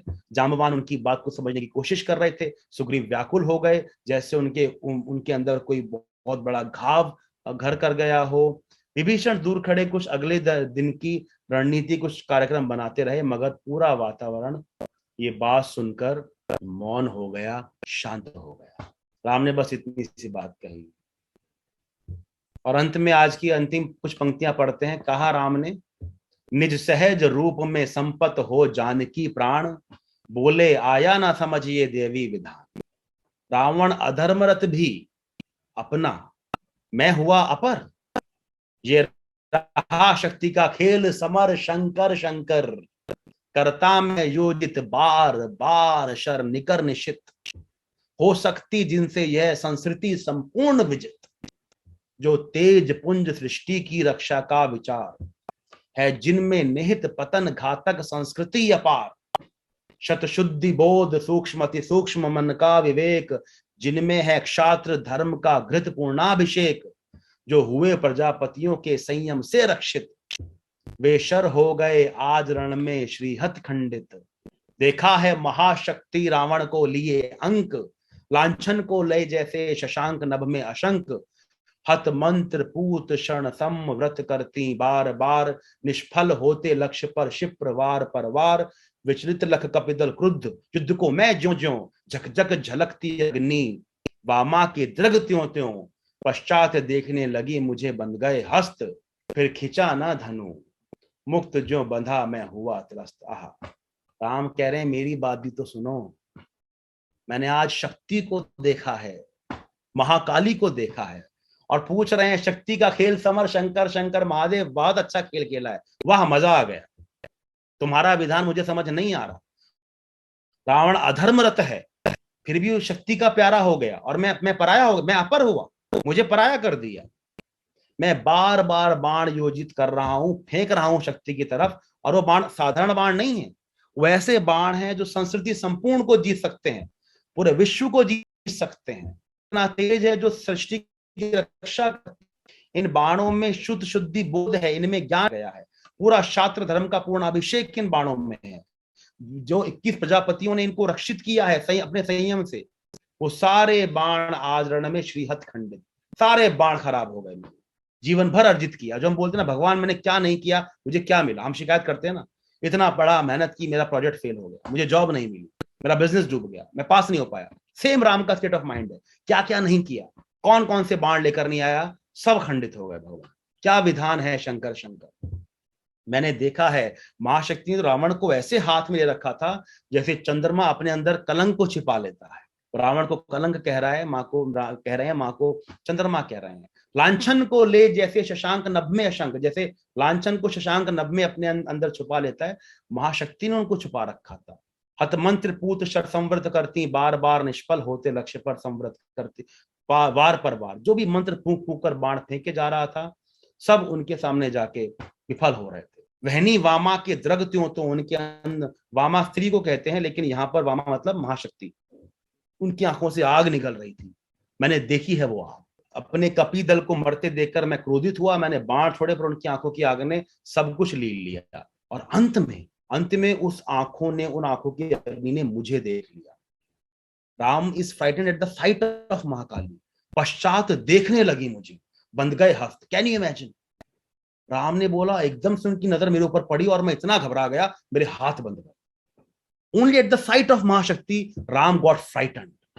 पश्चात देखने लगी मुझे, बंद गए हस्त, फिर खिंचा ना धनु, मुक्त जो बंधा मैं हुआ। फिर उसके बाद मैं धनुष नहीं उठा पाया, मैं बाण नहीं छोड़ पाया, हुआ त्रस्त और मैं हार गया। इतना फ्राइटेंड हो गया at the site of Lakshmi, Mahakali looking at him and is frightened. यहाँ तो आई थिंक लगता है कि सब कुछ, अब तो ये युद्ध जीतना मुश्किल है। इतनी हालत खराब है हमारे नेता की, हमारे नायक की।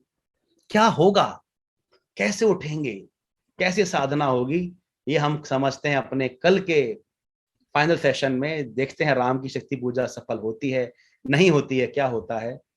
आज के इस सेशन से संबंधित अब जो आपकी टिप्पणियां हैं, जो आपके प्रश्न हैं, मैं अपनी लघु बुद्धि से कोशिश करूंगा आपको उनका हल देने की। Promini ma'am, over to you. Thank you so much for giving me this time, and thank you so much for listening to my recitation and the interpretation. Over to you, Promini ma'am. Thank you so much, Atulji. I never realized that we've reached almost the end of time. We were so engrossed. I think so. First question from Veda, then from Vandana Mishra ma'am. Sir, मैं ये आपसे पूछना चाहूंगी कि ऐसे जब भी कोई किसी की पूरी दिल लगाकर सेवा करता है तो फिर वो भी पलट के उसकी सेवा करता है। तो जहाँ तक रावण ने अपनी पूरी जिंदगी भगवान शिव की आराधना की है, उनके ऊपर ग्रंथें पढ़ी है, यहाँ तक कि अपने महल में उनके लिए एक सोने का कमरा तक बनवाया था, किंतु युद्ध में भगवान शिव ने रावण की कोई सहायता नहीं करी। भक्ति और प्रेम कभी भी ना आदान प्रदान नहीं होता, वो व्यापार नहीं होता, वो एक ट्रांजैक्शन नहीं होता कि मैं शिव आपकी पूजा कर रहा हूं, उसके बाद मैं सही करूं या गलत करूं, आप मेरा साथ दीजिए। शिव ने रावण का साथ कैसे दिया कि जब जब रावण उनके पास मंत्रणा करने गया, ज्ञान देने गया, उसको समझाया। फिर चाहे वो साकार रूप में हो, चाहे वो निराकार रूप में हो, चाहे वो स्वप्न में आकर हुआ या किसी के जरिए बात पहुंचाई, शिव ने अपनी भक्ति का उत्तर दिया। रावण को हमेशा सही मार्ग दिखाकर, सही तरीके से समझाकर, उतना ही वो कर सकते थे। वो ये कभी नहीं करेंगे कि तुम जो मर्जी करो, मैं उसमें तुम्हारा साथ दूंगा, तुमको प्रेरित करके सही समझाकर, उसके बाद फैसला तुम्हारा है, वो तुम्हारा निर्णय है। तो कभी ऐसा मत सोचिए कि इट्स ऑलवेज इतना मैं तुम्हारा को प्यार कर रहा हूं, तुम वही प्यार दीजिए और वैसे ही दीजिए जैसे मैं चाहता हूं। नहीं, it is not a business transaction. Shiv ने अपना ईश्वर धर्म निभाया और हमेशा निभाया। Good afternoon sir, I am Kartik Chaudhary of class 8A. My question was कि जब राम खुद भगवान के अवतार थे तो वो रावण से क्यों डरे और उनको अपने पोटेंशियल पर शंका क्यों हुई, वो व्याकुल क्यों हुए? कार्तिकेय, देखिए आपने खुद का राम ईश्वर के अवतार थे। अवतरण का मतलब क्या होता है? अवतरण का मतलब होता है नीचे आना। आप नीचे आए। अगर वो ईश्वर थे तो ऊपर ही रहते, नीचे क्यों आए? नीचे इसलिए आए, हमको ये बताने लिए में प्रकार से मानव बिहेव करते हैं, जो मानव की शक्तियां होती हैं, और उसको देकर उससे सारे संघर्षों को पार पाके दिखाऊंगा। मैंने कल भी ये बात कही थी कि राम ईश्वर हमने उनको बोला बाद में, हालांकि वो थे सिर्फ एक मर्यादा पुरुषोत्तम, विष्णु के अवतार थे, बहुत अच्छी बात है, लेकिन यही फर्क होता है ईश्वर और अवतार में। अवतार आता है नीचे आपके लेवल पर, आपके जैसा जीवन जीने के लिए, ताकि जो संकट, जो कठिनाई, जो पीड़ा आपको हो रही है, वो अवतार भी उसको सहे और बार बार इस बात का मतलब यही है कि अगर राम ये बोले थे मैं तो ईश्वर हूं, मैं तो डरूंगा नहीं, मैं तो एक ही चक्र चलाकर रावण का अंत कर दूंगा, तो हम रामायण पढ़ते ही क्यों? हम कैसे इंस्पायर होते? वो उन्होंने सब कुछ हमारे लिए सहा है ताकि हम अपने अपने युद्ध लड़ना सीखें और हर बार राम और कृष्ण का या महाविष्णु का इंतजार न करें। तो ये बात अब सब बच्चे मान लीजिए कि राम कृष्ण अवतार में आए इसलिए ताकि वो संघर्ष करें, संघर्ष से आपको प्रेरित करें। इसलिए अपने इस जीवन में उनकी पूजा करनी है, वो हम सब करते हैं, अच्छी बात है, पर आप उनको मानव मान के उनसे इंस्पायर होइए। जैसे आप महात्मा गांधी से इंस्पायर होते हैं, जैसे आप भगत सिंह से इंस्पायर होते हैं, अगर आप स्पोर्ट्स पर्सन है आप सचिन तेंदुलकर से इंस्पायर होते हैं, या जो भी आपके आइडल हैं, कि उन्होंने इतना मेहनत करके काम किया ओनली बिकॉज कहानी में कुछ हजार साल बीत गए हैं, हमने उनको ईश्वर का दर्जा देके अपने से दूर कर लिया। अपने से दूर मत कीजिए, अपने पास लाइए, हमारे जैसे ही थे, जितना बल हमारे पास है उनके पास भी था, उन्होंने उस बल का सही इस्तेमाल किया और धर्म स्थापना करी, और वही हम भी करेंगे। आप सब ईश्वर के अवतार हैं, आप सब धर्म स्थापना के लिए आए हैं, तो किसी ईश्वर का इंतजार मत कीजिए, अपने संघर्ष अपने आप उनका सामना कीजिए। Thank you Atul ji. Sir my name is Parth, मैं कक्षा 11B का छात्र हूँ। सर जैसे आपने बताया कि ये जो कविता है ये बंगाल रामायण पे है, और हर जगह कविता में रामायण के बारे में बताया गया है, हर जगह अलग अलग। तो मुझे एक चीज ये पूछनी थी, क्या ये कोई इमेजिनेशन है या सोच है कि हर जगह लोग अलग अलग लिखते हैं? देखिए, रामायण हो चाहे महाभारत, तो सब महाकाव्य हैं, और महाकाव्य लिखते समय कवि अपनी कल्पना के घोड़े दौड़ाता ही दौड़ाता है। ये इतिहास है, सत्य इतिहास है, ऐसा हुआ था, अवश्य हुआ था। जो एक्चुअल फैक्ट हैं उनको लोग अपनी अपनी आस्था, अपनी अपनी परंपरा और अपने अपने कल्चर के हिसाब से प्रेजेंट कर देते हैं। और मैं यही हमारी रामायण की महानता है कि सबको इतनी परमिशन देती है कि जब तक तुम मेरे से सीख रहे हो, जब तक आदर्श मार्ग पर चल रहे हो, फैक्ट अपने आप बना लो, अपने आप मेरे को अपने रंग के कपड़े पहना दो, जैसा चाहते मैं वैसा बन जाऊंगा। गीता में कृष्ण कहते हैं ना, यो यो याम याम, जैसा जैसा तुम चाहोगे मैं खुद वैसा बन जाऊंगा, तुम कुछ मत करो, तुम एक इमेज बनाओ, तो एक कल्पना करो, तो I will change myself as per your imagination. तो यस, लोग अपने आप, उनको एक ऊपर से कुछ आमद होती है थॉट की, जिसको वो कल्पित करते हैं और शब्दों में उतार देते हैं। तो इसलिए कितना कल्पना है कितना फैक्ट है, इस बहस का कोई अंत नहीं है। लाहौली रामायण बहुत अलग है नॉर्थ की रामायण से, कम्बन की रामायण अलग है, वाल्मीकि और तुलसीदास में बहुत अंतर है। अपनी ये जो हम बंगाल की रामायण पढ़ रहे हैं वो बहुत अलग है। आप इंडिया से बाहर जाइए, इंडोनेशिया में, मलेशिया में, वहाँ अलग रामायण है। तो सब सच हैं, सब सही हैं, जब तक आप उनसे प्रेरणा ले रहे हैं। उसमें कल्पना भी है, और जो हमारा मूल इतिहास है कि अधर्मी रावण का धर्मी राम ने अंत किया, वो सत्य है। Good afternoon sir, my name is Riddhima Pandey. तो सर पहला क्वेश्चन है कि अगर राम जी को इतना संघर्ष करना पड़ा, जैसा कि सब पूछ रहे हैं कि राम जी को अगर इतना संघर्ष करना पड़ा और वो हमको दिखा रहे हैं कि हर चीज संघर्ष से मिलेगी, तो क्या कर्मा नहीं है? क्योंकि मतलब हर चीज के लिए इतना लड़ना क्यों पड़ता है? और जैसे कि आपने बताया कि शक्ति रावण के साथ खड़ी हो गई और राम जी मतलब एकदम दुखी हो गए, तो कर्मा नहीं है क्या? जी, और दूसरा सवाल क्या है? और सर दूसरा सवाल है कि ज्ञान, आपने कहा कि ज्ञान ही निदान है, तो अक्षत, रावण, विभीषण सभी कितने ज्ञानी थे, तो इन सबसे गलती कैसे हो गई अगर ये लोग इतने ज्ञानी थे तो? क्योंकि कितने शास्त्र पढ़े थे, कितना सब कुछ किया था, तो कैसे? आप बेसिकली ये एक्सपेक्ट कर रही हैं कि सर मैं दिल्ली रहती हूँ या मैं फरीदाबाद रहती हूँ और मुझे जयपुर जाना है, और मुझे जयपुर जाने का रास्ता पता है, मैं ये वाला हाईवे लूंगी और मैं 3 घंटे में 4 घंटे में जयपुर पहुंच जाऊंगी। इतना सा आपके कंट्रोल में है। अब आप ये बोले सर मेरे को रास्ता सब कुछ पता था, मैं कई बार जा चुकी हूँ, फिर ट्रैफिक क्यों मिल गया मेरे को, रेड लाइट क्यों आ गई, जैम क्यों आ गया, गाड़ी किसी की क्रैश हो गई, बताइए मेरी क्या गलती है? आप अपने ज्ञान के हिसाब से अपना काम कर सकते हैं, आप बाकी सब कुछ कंट्रोल नहीं कर सकते ना। तो basically by trying to find exact answers to your exact queries और exact outcome of your exact effort, you are trying to control everything. In fact, Atul is not even in a position to commit to Riddhima ki let us decide a date. On that date, I'll come to Delhi or Lucknow and we will meet.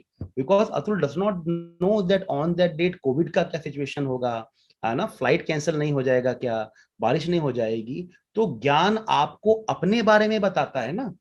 ज्ञान आपको बाहर के बारे में एक अनुभव देता है, लेकिन जो लोग और दूसरे आपके कंट्रोल से बाहर हैं, उनके कर्म भी, उनके कॉन्सिक्वेंसेस भी आपकी नियति को इम्पैक्ट कर रहे हैं।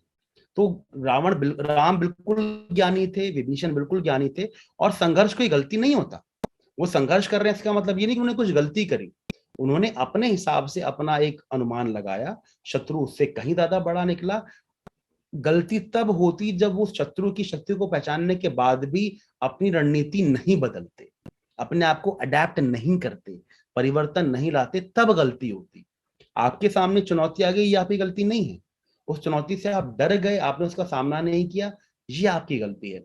जहां तक आप बात कर रही हैं कर्मा की, law of karma applies to everybody who has descended on this earth, be it Lord Ram. In fact Ram को उनके बंधन जो हम की बात करते हैं, वो राम को कई जन्मों में आकर अपने कर्मों के कॉन्सिक्वेंसेस को फेस करना पड़ा। आप देखिए राम जब उसकी बात करते हैं, जब सागर पर सेतु बांधना चाहा राम ने, तो राम ने बाण छोड़ना चाहा सागर के ऊपर कि आप मेरे लिए रास्ता छोड़िए। सागर ने एक बोला कि आप महाविष्णु हैं, आप मुझे जो आज्ञा देंगे मैं मानूंगा, लेकिन सागर किसी मानव के लिए रास्ता छोड़े, ये आपकी बनाई प्रकृति के नियमों के खिलाफ है, ये नहीं होना चाहिए। राम शांत हुए, लेकिन बाण, प्रत्यंचा पर बाण चढ़ाना, सागर को प्रताड़ित करना, उसको बोलना रास्ता दो, उनसे कर्म हो गया, ये कर्म हुआ। इस कर्म का कॉन्सिक्वेंस उनको भुगतना पड़ा द्वापर युग में। जब वो कृष्ण बन के आए, वही सागर उनकी बनाई द्वारिका को लील गया, जितना हमको समझ आता है।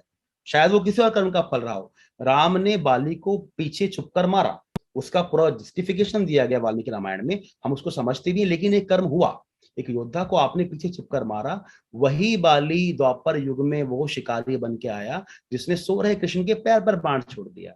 कर्म का फल से ना राम बचे हैं ना कृष्ण बचे हैं, धरती पर आए हैं तो कर्म तो है। और यही हमारी प्रेरणा है कि मैं हमेशा बोलता हूँ, रामायण महाभारत में कोई अच्छा कोई बुरा नहीं है। जिसने जैसे जैसे कर्म किए, वैसे वैसे कॉन्सिक्वेंसेस वो अट्रैक्ट करते रहे, दैट इज इट। तो ऑलवेज गेट इट राइट बेटा, दैट लॉर्ड और ह्यूमन और whosoever descended on earth, कर्म लॉ तो अप्लाई होगा आपके ऊपर, लगेगा, right? Sir, can I add something here, please? जी मैम, जी Anjali. Adding law of karma, please. So, Ridhima, the law of karma, according to what I have studied, is the law of increase.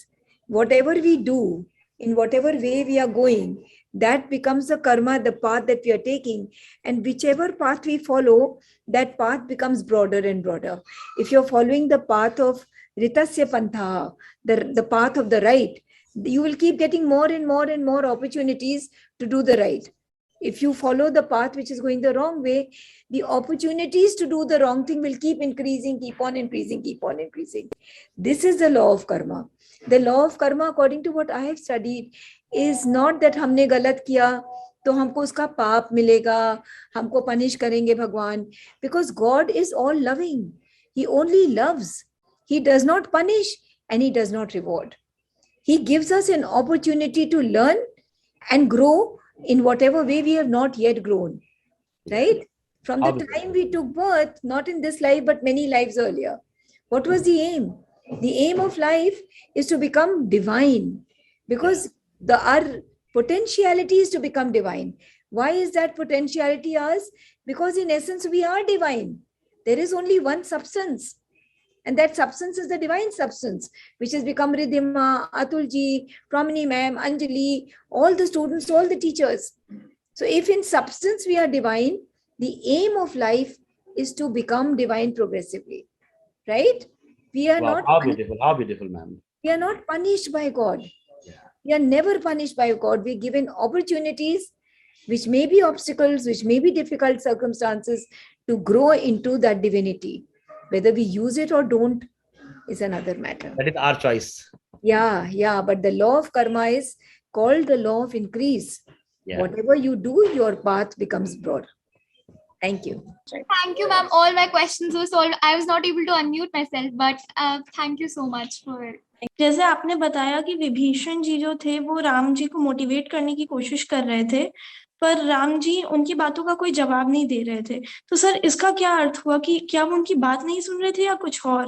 बात सुन रहे थे, लेकिन राम के हृदय में कुछ क्षण के लिए जो अंधकार आ गया था, जो फ्रस्ट्रेशन आ गई थी, डिप्रेशन आ गया था, वो विभीषण द्वारा प्रोवाइड किए गए मोटिवेशन से ज्यादा ग्रेट था, ज्यादा बड़ा था, जो बादल था वो ज्यादा गहरा था।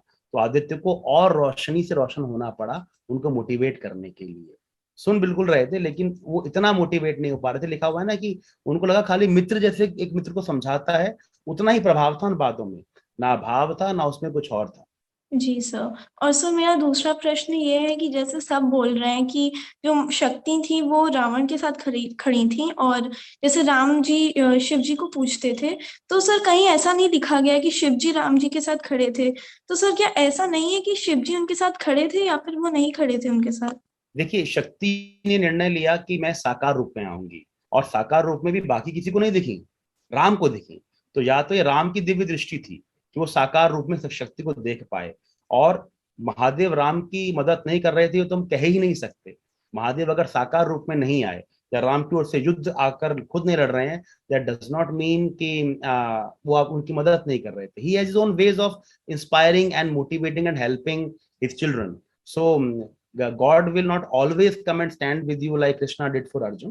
It will never happen, but he will always be with you the way ma'am said कि he is the very blessing God. वो कभी आपको परेशान नहीं करेंगे, आपको मौके देते रहेंगे।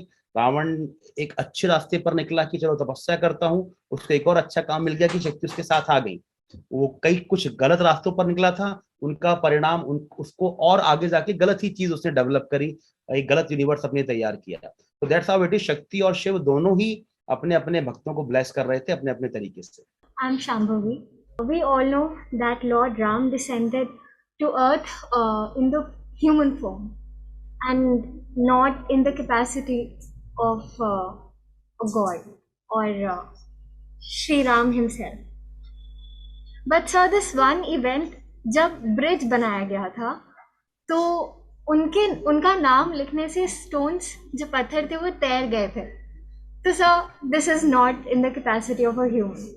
जी सांभवी बेटा, have you ever come to Mumbai? Bombay आप कभी आए हैं या आपने देखा होगा बॉम्बे में एक सी लिंक है जो समुद्र के ऊपर से जाता है, राइट? मतलब धरती के एक खंड को दूसरे खंड से जोड़ता है, बीच में समुद्र और समुद्र के ऊपर पुल बनाया गया है।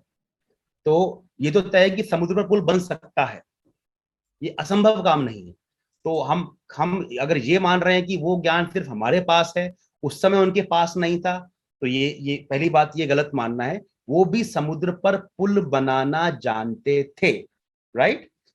दूसरी बात, ये खुद कहा गया, सागर ने आकर कहा कि आपकी सेना में नल नील नाम के 2 बहुत काबिल आर्किटेक्ट हैं और आपके पास लाखों की सेना है, तो आप बहुत कम समय में उन आर्किटेक्ट की मदद से सागर पर पुल बना सकते हैं, वो पुल फ्लोट करेगा। अच्छी बात है। अब आज भी देखिए सड़कों के नाम होते हैं ना कि ये वो वाला मार्ग, ये वाला मार्ग, उस पुल का भी एक नाम है। तो जब वो सागर पे पुल बनाया जा रहा होगा, अब इसका नाम क्या रखा जाए, इस पुल का, इन पत्थरों का नाम क्या है? तो कह दिया गया होगा इनका राम नाम है। ये राम नाम के पत्थर हैं जो सागर पर तैर रहे हैं, क्योंकि पुल राम के लिए बनाया जा रहा है, यज्ञ राम का हो रहा है, युद्ध राम का है। तो आप ऐसा मान लीजिए, अगर देखिए, अगर तो हम चमत्कार की तरफ जा रहे हैं तो सब कुछ संभव है, and I love all that theory. But अगर आप बोलते हैं सर चमत्कार कैसे हो गया, कैसे पत्थर तैर गया पानी पर राम का नाम लिख के, तो आप ये मान लीजिए जो पुल बनाया गया, जो पत्थर इस्तेमाल किए गए, उनको राम का नाम दिया गया, राम नाम की महिमा को और स्थापित करने के लिए। दोनों तरह से आप उसको इंटरप्रेट कर सकते हैं, whatever appeals more to you, right बेटा सांभवी? तो आप ऐसा मान लीजिए कि पुल बनाया गया था, उसका नाम फिर राम रख दिया गया था। मैम अभी भी वो पुल है, नासा ने अभी भी इमेजेस हैं उसकी। यस, नासा ने उसको देखा, and you can google it also, that still exist, still very much there. Sir मेरी जिज्ञासा को एक चीज बार बार चैलेंज कर रही थी कि जिस रावण के दरबार में एक भी महाभट महावीर अंगद के अडिग चरणों को हिला नहीं पाया, वो अंगद रणभूमि में आके यूं मूर्छित कैसे हो गए? 2 बातें हैं कि एक तो अंगद के पैर को कोई भी महाभट उठा नहीं पाया। हाँ सक्षम जी, तो आपका नाम सक्षम है। हो सकता है कि उस समय वो राम के दूत थे और राम के दूत बनकर राम का संदेश लेकर गए थे, तो राम की शक्ति में, राम के संबल ने उनके पैर को इतना सक्षम कर दिया कि अब इस पैर में मेरी शक्ति नहीं है, मैं और देखिए वो शक्ति वाकई में थी। अंगद ने ये बात कही थी कि मैं राम से बिना पूछे आपको ये बात कह रहा हूं कि अगर ये पैर हिल गया तो मैं सीता माता को हार जाऊंगा, सेना लौट जाएगी, कोई तुम पर वार नहीं चढ़ेगा। इतनी बड़ी बात अंगद अकेला कैसे कह देता अगर उसके पीछे राम का संबल, राम की शक्ति नहीं होती। तो वहां तो उसका पैर नहीं, कोई और शक्ति काम कर रही थी। दूसरी बात, जैसे कि हमने बताया कि जब रावण अपने महापराक्रमी रूप में आया तो वो योद्धा हनुमान, जिनको विभीषण बोल रहे हैं कि इस हनुमान के अंदर 10 करोड़ वीरों का बल है, खुद जाम्बवान इतने शक्तिशाली थे, सुग्रीव भी एज गुड एज बाली था, कवाक्ष, नल, नील, ये महापराक्रमी योद्धा थे। लेकिन उस समय रावण के दल में जब शक्ति आके खड़ी हो गई तो महाशक्ति से ऊपर क्या है, तो इस वजह से सब सौमित्र हो चाहे जाम्बवान हो, सब एक मूर्छा की दशा में आ गए, कोई ओवर पार नहीं कर पाया। हनुमान ने पूरे 4 घंटे स्ट्रगल किया, पूरे 4 घंटे युद्ध किया, लेकिन फिर भी युद्ध का फैसला नहीं हो पाया। तभी कहा गया राम रावण का अपराजेय समर। देखिए अपराजय दोनों के लिए है, जीता रावण भी नहीं, डरा दिया, धमका दिया, परेशान कर दिया, लेकिन समर अभी भी अपराजय है, ना रावण जीता ना राम जीता। तो जो हनुमान, जो अंगद, जाम्बवान, वो सब शक्ति से हारे, जो शक्ति ने अपना रण कौशल दिखाया उसके आगे हारे, रावण के आगे नहीं हारे, क्योंकि बाद में उसी सेना ने रावण की सेना का नाश भी किया। तो शक्ति का संतुलन घटता बढ़ता रहता है। वही सचिन तेंदुलकर एक दिन 100 मार देते हैं और एक दिन 0 पे आउट हो जाते हैं, वही सचिन, वही बॉल, वही मैच, सब कुछ वही, फिर भी हो जाता है। शक्ति का संतुलन घटता बढ़ता रहता है। मेरा नाम प्राणवी शाही है 8B से। सर मेरे मन में एक सवाल आ रहा था कि जैसे राम जी सिर्फ शंकर जी के भक्त नहीं थे, शक्ति जी के भी भक्त थे, और हम लोग जानते भी हैं कि युद्ध से पहले उन्होंने 9 दिन माता जी की पूजा की थी। तो जैसे शंकर जी ने रावण को समझाया, ना कि उसका साथ दिया, तो वैसे शक्ति जी भी तो जानती थी कि रावण जो कर रहा था वो गलत था, तो उन्होंने क्यों नहीं रावण को समझाया कि वो गलत कर रहा है, उन्होंने क्यों उसका साथ दे दिया? एक्चुअली जो चीज हम लोग को बार बार परेशान कर रही है कि राम ने शिव ने राम की हेल्प क्यों नहीं करी, शक्ति राम के साइड क्यों नहीं आई, शिव ने रावण को नहीं समझाया, हो ये रहा है बेटे कि हम एक बहुत पर्सनल रिलेशनशिप के अंदर इंक्लूड करना चाह रहे हैं। Your relationship between you and your God is very personal, and that entire equilibrium depends on कि आप कितनी शिद्दत से, कितनी तपस्या से अपने ईश्वर को याद कर रहे हैं। उस पर्सनल रिलेशनशिप को हम बाहर बैठ के एनालाइज करने की कोशिश कर रहे हैं, क्योंकि कल आप कविता पढ़ेंगे वो शक्ति रावण का साथ छोड़ के राम की तरफ फाइनली आ जाएंगी, फिर आप बोलेंगे सर उसका साथ छोड़ के वहां क्यों आ गई। It was a personal matter between a devotee and a God. हम बाहर से इतना एनालाइज कर सकते हैं, जो जाम्बवान ने कहा, आराधन का दृढ़ आराधन से 2 उत्तर। शक्ति को साधने के लिए शक्ति की दृढ़ आराधना करनी पड़ती है, और उतनी दृढ़ जितनी रावण कर रहा है उससे अधिक दृढ़ करनी पड़ेगी, जो कि राम ने अगले दिन किया। So as ma'am told you कि God has his own way of blessing you, he will always give you opportunities. आपके ऊपर है आप उनको कितना इस्तेमाल करते हैं, कितना इस्तेमाल नहीं करते। तो मे बी शक्ति को जब लगा कि रावण का मैं साथ दे रहा हूं, वो तो अहंकार के अंदर आ गया है और काम मैं कर रही हूँ, अहंकार रावण दिखा रहा है, तो शायद ऐसा हुआ हो। अगेन ना पर्सनल रिलेशनशिप को हम बाहर बैठ के डाइसेक्ट कर रहे हैं, but please always remember that if your dedication towards your work is true, it is honest, God will bless you by giving you more challenges, by making you better, by increasing your capacities, and that is all the gods are doing with all the devotees. It is that God is not only कि जो गलत कर रहा है उसके साथ ईश्वर नहीं है, ये किसी ने कभी नहीं कहा है। जो गलत कर रहा है वो भी ईश्वर का ही अंश है, और ईश्वर उसके साथ है, और साथ अगर ईश्वर छोड़ देगा तो वो कभी सही रास्ते पे आ भी नहीं सकता है। इसलिए ईश्वर गलत के साथ भी है और सही के साथ भी है, किसी को छोड़ते नहीं, ईश्वर किसी को त्यागते नहीं है, कितना भी कोई गलत कर रहा हो। Right, thank you ma'am. Good afternoon sir, मेरा नाम माहिरा है।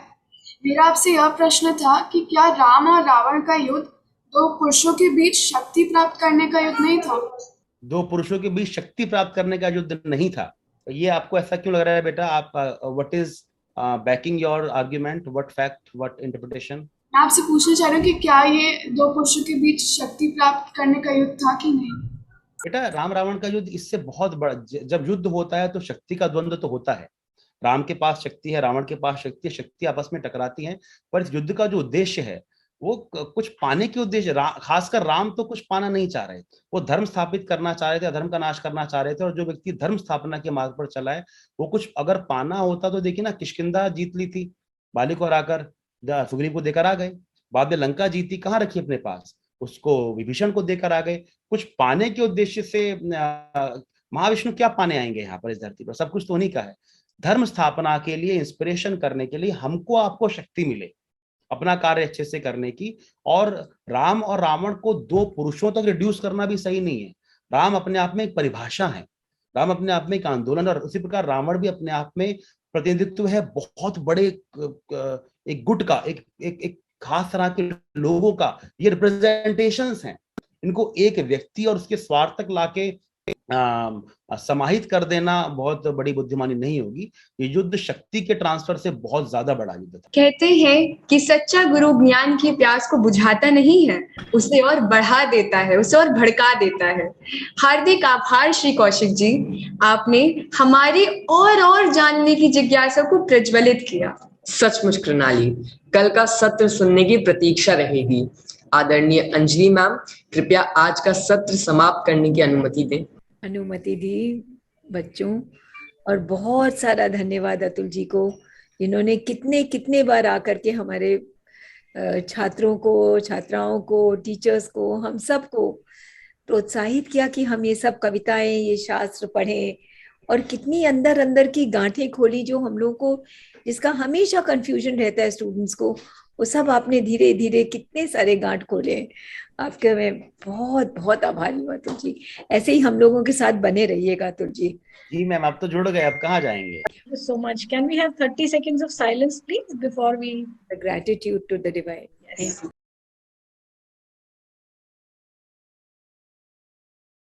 धन्यवाद अंजलि मैम, प्रोमनी मैम और श्री कौशिक जी। कल फिर मिलते हैं।